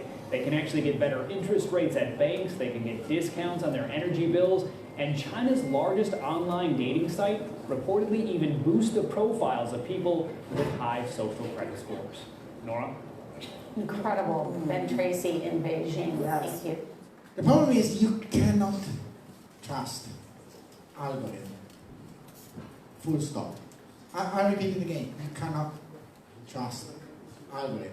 Without constant scrutiny, constant supervision, you cannot trust them to manipulate lives. Oh, there's one example, and it's quite funny, Compass. Compass is an algorithm that has been widely used in the United States to calculate the probability that a criminal would perpetrate another crime again. Okay, and so to give them harsher or lighter jail time, or to give or not give the parole, so the freedom to move even if something, a legal proceeding is being held upon him.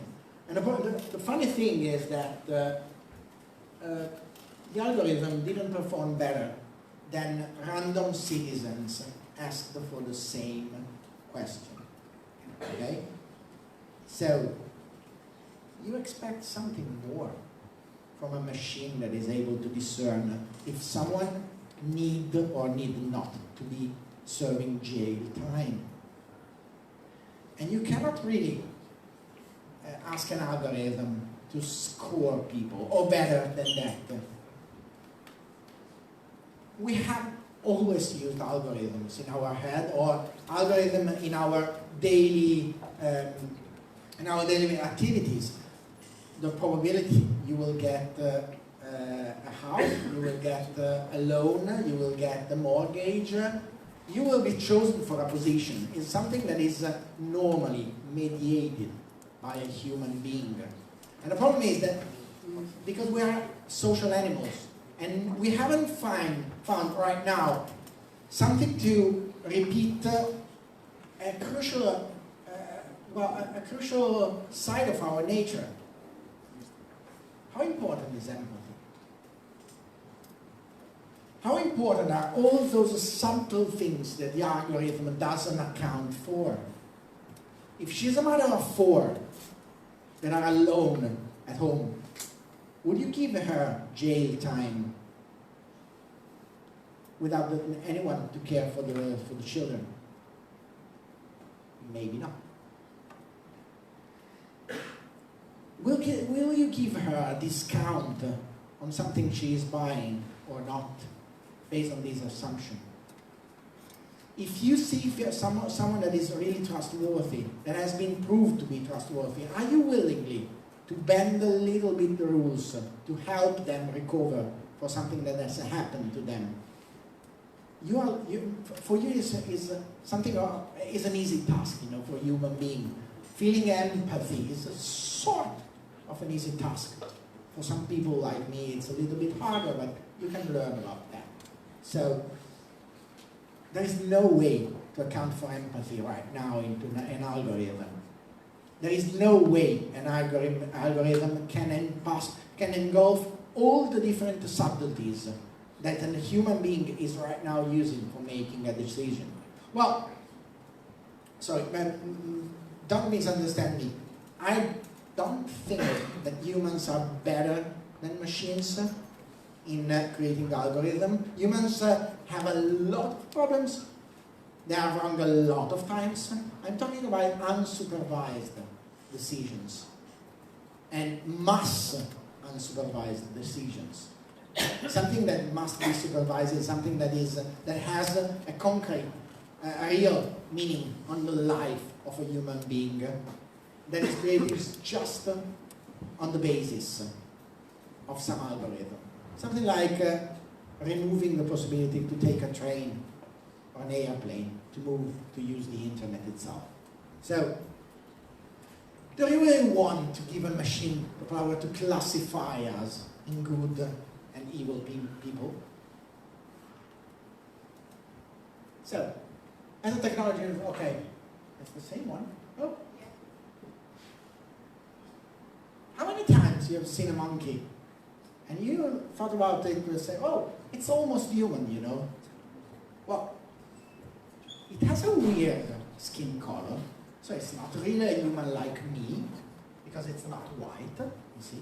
There's a clear difference, well, not really a clear difference in my case, but I know. But if you ever had this kind of question about chimpanzee and humans, you are not alone.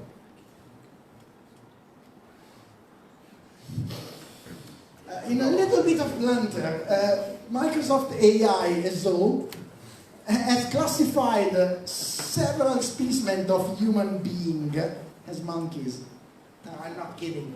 Oh, and it's not a Microsoft problem. I know that blame Microsoft is sort of a ritual, okay? But Google apologized for mistakenly calling back people gorillas. Okay? If you're smiling or laughing about that, you're a terrible person. Okay? And you're my friend because I feel at home with you. So, bias is something that is important to take into account. A beauty contest was judged by an eye, and the robots didn't like black skin. Why?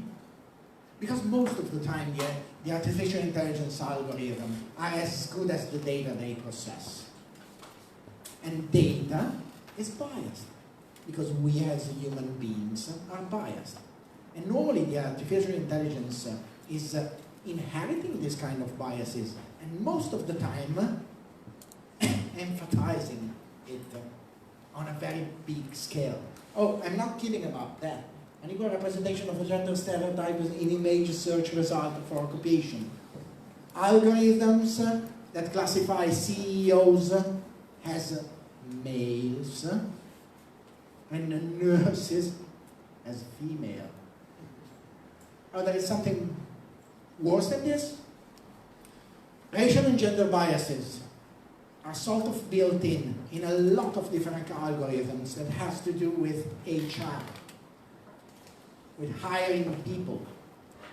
There are several thousands of different cases already reported in which artificial intelligence has chosen unsupervised artificial intelligence based on previous classification and previous evaluation of curriculum vitae, has biased in a way that has discriminated against women, women without children and within an age that is close to have a children normally, and black people of color.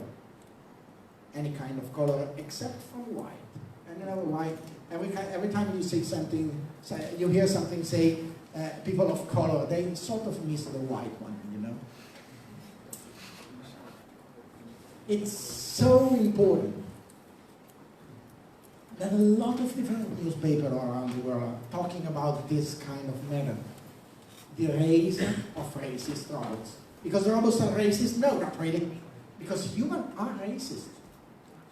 It's a bias within the human algorithm itself. It's not something about a computer algorithm. It's a human algorithm. We tend to be biased, racially biased. The problem is, what do you expect from an artificial intelligence algorithm? Because the real question we have to face in a very close future is this one. Is AI supposed to be similar to us or better than us? So, if we normally are biased, is the artificial intelligence supposed to be biased? To make the same decision that a human being will do, or not? Well, it's not easy, you know. Just imagine that in a couple of weeks, all the people hired in your company will be just and only people of color. Why? Because an algorithm is waiting for the gender bias or the race bias within the organization itself. It's surely the right thing to do. I don't think it will be accepted within the company itself. I think that most of the people will think that that particular artificial intelligence is not suited for the task. Why? Because it's not mimicking the bias of a human being. Before we work on artificial intelligence, why don't we do something about natural stupidity? This is one that I love. Have you ever heard the term math washing? Someone of you? Math washing? Math washing is a beautiful thing. Well, not really, in a sarcastic way of thinking. I don't want to do something, but the algorithm, the computer says so. So I'm sort of forced to behave like this, you know. Alan Perlis uses this quote that I'm particularly fond of. Big data doesn't eliminate bias. They're just camouflaging with technology. So every time you create some sort of sorting algorithm, some sort of risk analysis on human beings, credit risk, for example, you are biasing people against something. Race, nationality. You are, most of the time, if you do not give a loan to a family, you are effectively blocking the possibility for their child to rise on the social indexes, to be better and to be richer and to be more prepared than their parents. And you are doing that on the basis of what? Of mathematics or bias. It's incredibly difficult to eliminate bias from an algorithm. Black people steal more. Well, foreign migrants steal more. We do not have to accept refugees because they are raping our women. All sorts of biases that are so fond in at least 30% of the Italian population right now. So fond. Did you wear a red shirt? Oh, sorry. You should have it.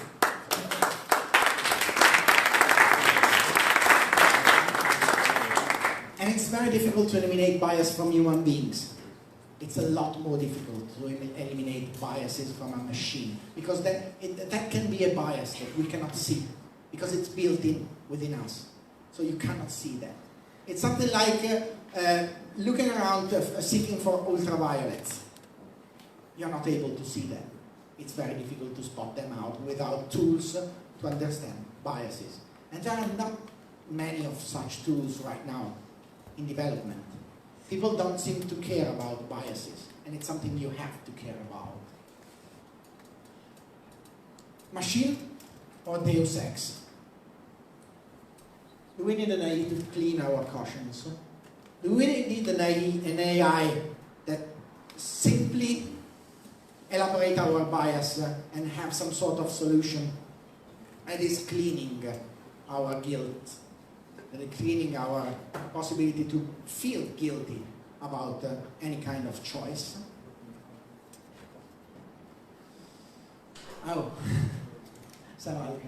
AI will probably most likely lead to the end of the world, but in the meantime, there will be great companies. Let's talk about algorithmic transparency for a little bit. I've got some spare minutes, so it will not be long. I will not bother you far more than this, but algorithmic transparency is something you have to take into account for. You're not hungry for news being feed transparency. Your news feed is biased. Okay? You live in a sort of bubble. The technical name is filter bubble. It's something that is filtered upon your choices, upon your the things that you like and dislike. Well, it's not because Soros is bad, is a bad guy and wants to manipulate the world using reptilians and chemtrails. Not really. But Soros paid last month's check, so I'm not to be trusted about that. So it's about engagement. Social networks create, I will propose you with the content they think you will like the most, because you will click on it, you will share that, and they will have more and more engagement.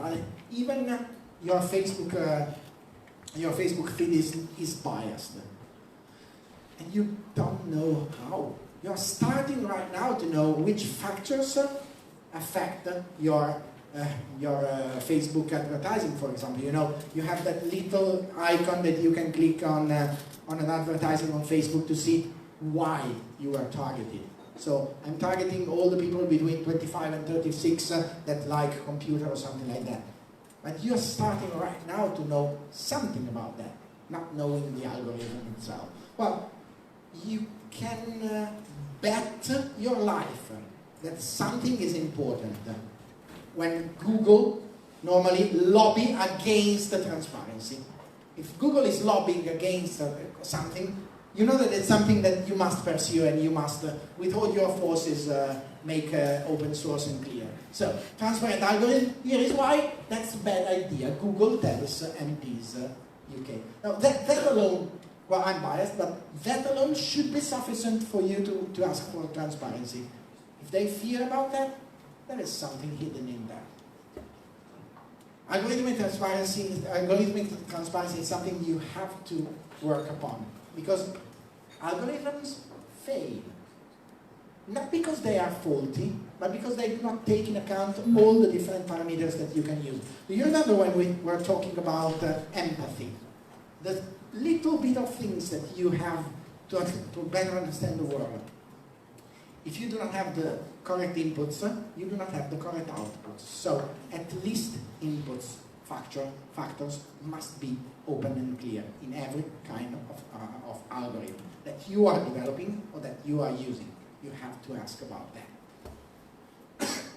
Oh, I'm not the only one saying about that. EPIC has an online, a very big online campaign against Bayesian determinations in algorithm, so dividing people into two or more different clusters.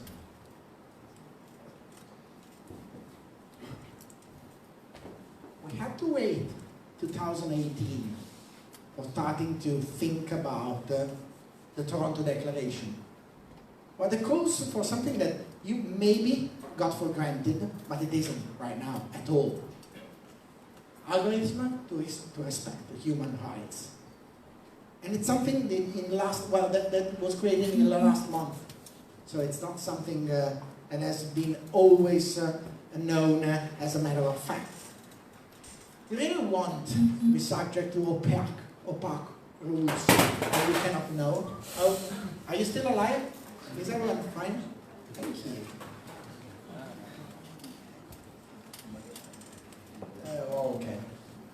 I will leave you the quotes for the slides. I will publish these. Let's talk a little bit about robots' rights. Have you ever heard about robots' rights? There has been a petition on European commissions to trying to instantiate some sort of robots' rights, and this is why that is a bad idea. Oh. There was an entire committee that says that giving basic human rights to robots is something that you cannot and you wouldn't have to do. Why? Because it's sort of creating a responsibility for robots and not for their creators. So every time you give a status of a being to something, you are sort of removing your responsibility in what has happened and giving that to a machine. Okay? A machine that right now hasn't a complete artificial intelligence, a general artificial intelligence, so it doesn't have cognition of itself. Okay? It doesn't have any kind of cognition. They are fast stupids right now.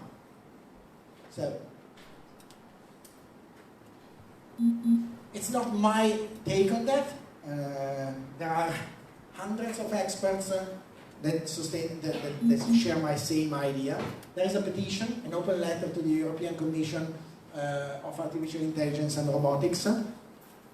I really think that you should learn it, should read it all a couple of times. It's a little bit difficult, but it's worth. I can assure you that it's worth reading. So, do we really want to give rights to the machine to sort of unload our parental responsibilities? Because that is what we're doing right now. Creating someone that we can blame on something without being blamed ourselves. Oh, there is no reason and no way that a human mind can keep up with an artificial intelligent machine by 35, sorry. And we have to talk a little bit about UBI, Universal Basic Income, and with all the jobs that artificial intelligence will eliminate, no matter what. Well, it's not about being socialist, it's not about creating some sort of politics, it's just a matter of fact. It's something that will happen. Yeah, we will create a lot of different other jobs, but by sheer number, there are tasks done daily by hundreds of thousands, by millions of people that can be and will be replaced by machine in a more effective, not only in a better result, but a more effective result, in a less costly result. So, most Americans think artificial intelligence will destroy all other people's job. Well, it's funny, but it isn't. Because normally we tend to think that our job is so difficult that a machine will not be able to do that. The problem is a machine will be able to do 80% of our jobs, at least. Most of them. I would go as far to say that all of them. All of our job will be in part, at least at 50% part, be made by a machine. Better than we are able to do that. And the problem is half of time, half of our resources. Some of them are quite known: policemen, receptionists, bookkeepers, telemarketers, drivers, bank clerks, analysts, banking analysts.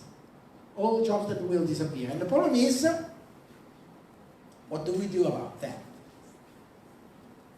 Some of the most visible and some of the most famous innovators in the world are sharing a common ground, a common view on that, saying that the economic surplus created by robots and artificial intelligence should compensate universal basic income for people. I don't know if that is the case. I just want you to think about that and think about are we responsible for the loss of job that what we are creating right now is creating or not? I think yes, but that's my opinion. Just take it as a face value.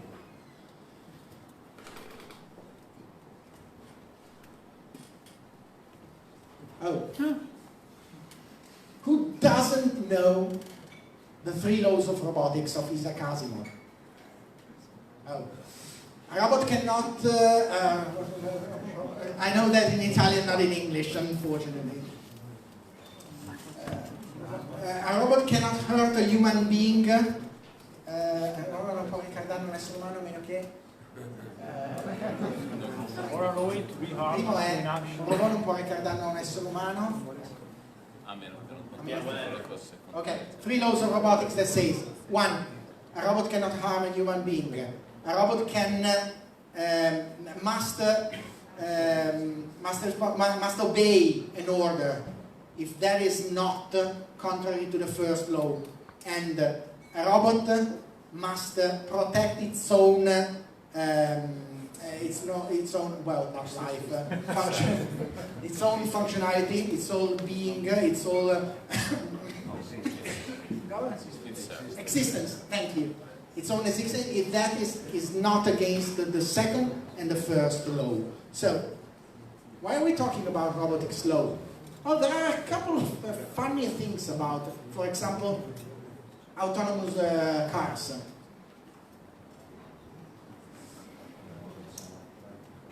Life and death problems. If you are driving a car and someone crosses your road and someone is crossing the road without any kind of possibility to brake, are we going to kill the person in front of me? Or is the car allowed to kill the driver?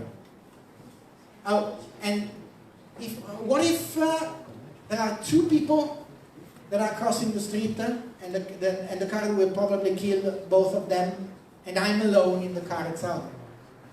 Is the car allowed to kill me? And what if it's a woman against a man, or an old person instead of a young one, or a child instead of a woman, or people of color instead of white people?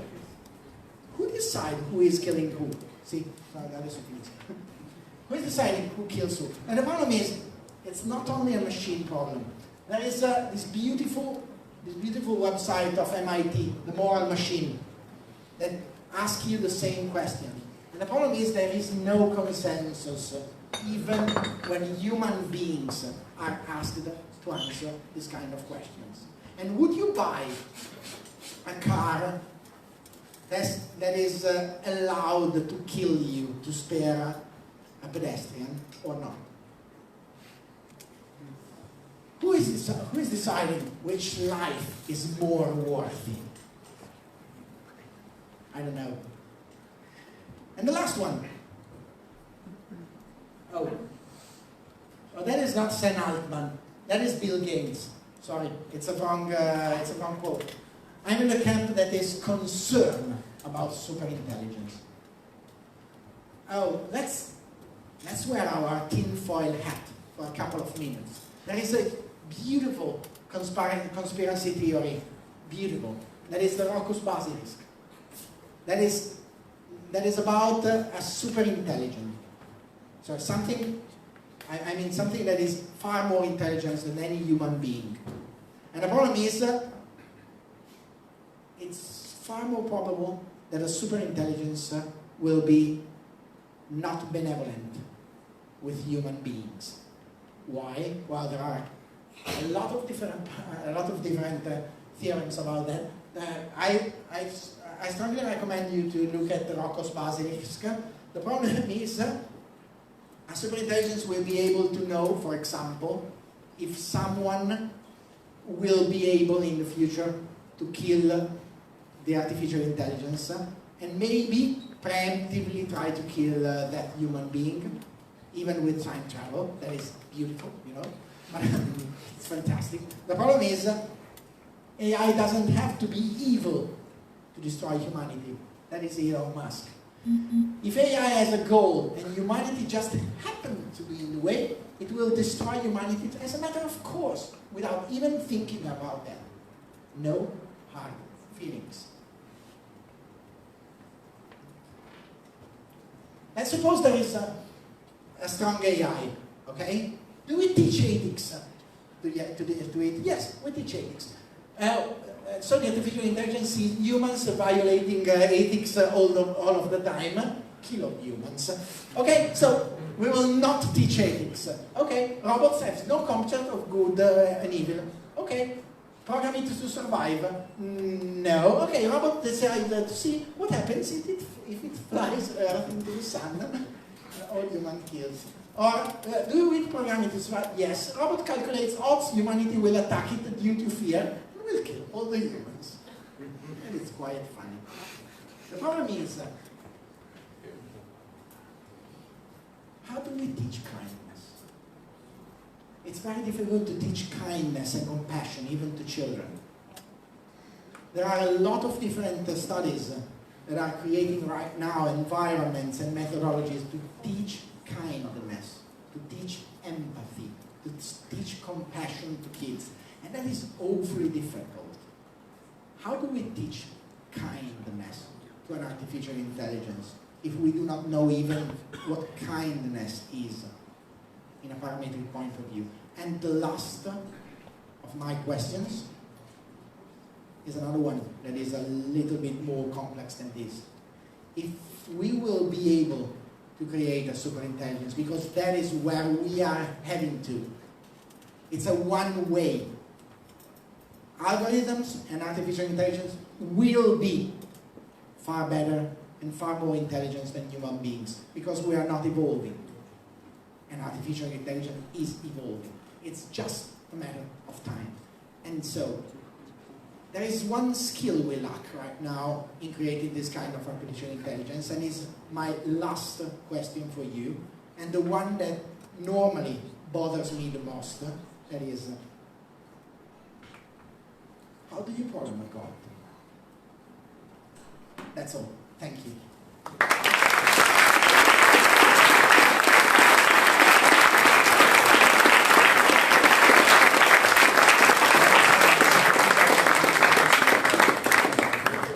Kids, at this time we should be sleeping. Anyway, very quick questions right before moving into the beers and the spec, because everyone is waiting for that. Like, I know you like the talks, but still, let's be quick.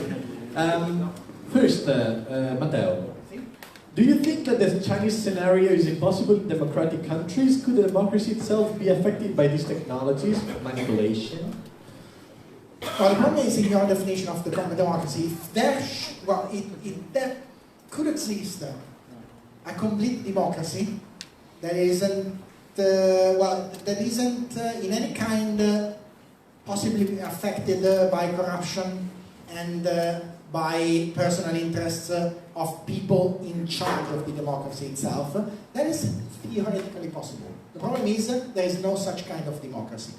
So everything that is able to know, find and cataloging and sort out human beings is something that has to be seen as dangerous. You know, the roundup of Jews during the Second World War and during the Nazi regimes started from the registers of the synagogues, because no one was scared to be compiled into the register of all the synagogues. It was useful because you could know other Jews that could lend you a hand, that were useful for you.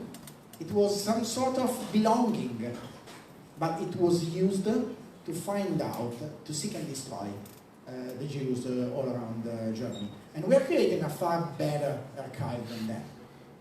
So why, in your opinion, is Elon Musk still telling us to regulate AI before it's too late?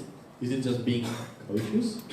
No, it's being, well, it is the right thing to do, to think about what could possibly go wrong before things go wrong. Something like doing the weight tests on paper before building before constructing a building, you know. You don't want to be on a building that was supposed to be standing in the same moment in which it collapses, because all the safety measures weren't taken into account, you know.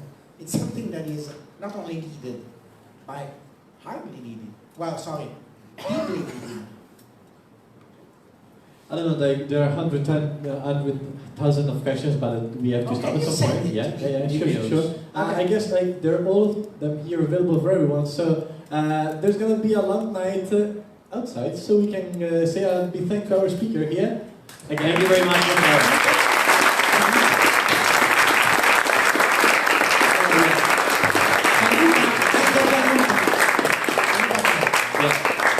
Actually, talking about the Gianluca talk, I was looking on Twitter and a friend of mine, which is Daniele, just posted a photo of his Marte Rubinetto that he's just bought, and they're very afraid for his plants now.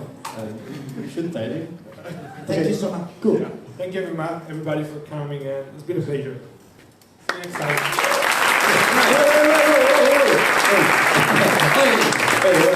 Don't take initiatives without our permission. No, he gained access to the top level of Speck&Tech. No. Anyway, it's been great. The room has been packed as always. It was the last Speck&Tech of the season. We will be back in September, hopefully. And in October we will have our awesome retreat. So stay tuned on our channels, because you don't want to miss the registration. Two things before leaving you. First, as always, we will ask you to move your ass and move all the chairs back right here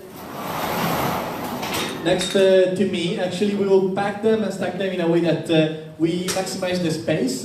And second one, there will be nothing in this room, because all the networking part will be down outside. But since we don't have the permission to legally offer food outside, the food will be inside in the kitchen. So you can actually stay there and maximize the speck in your mouth and the beers in your hands, and then go outside and enjoy the night. We didn't give you the beers outside, you just stayed for the Thank you very much, guys.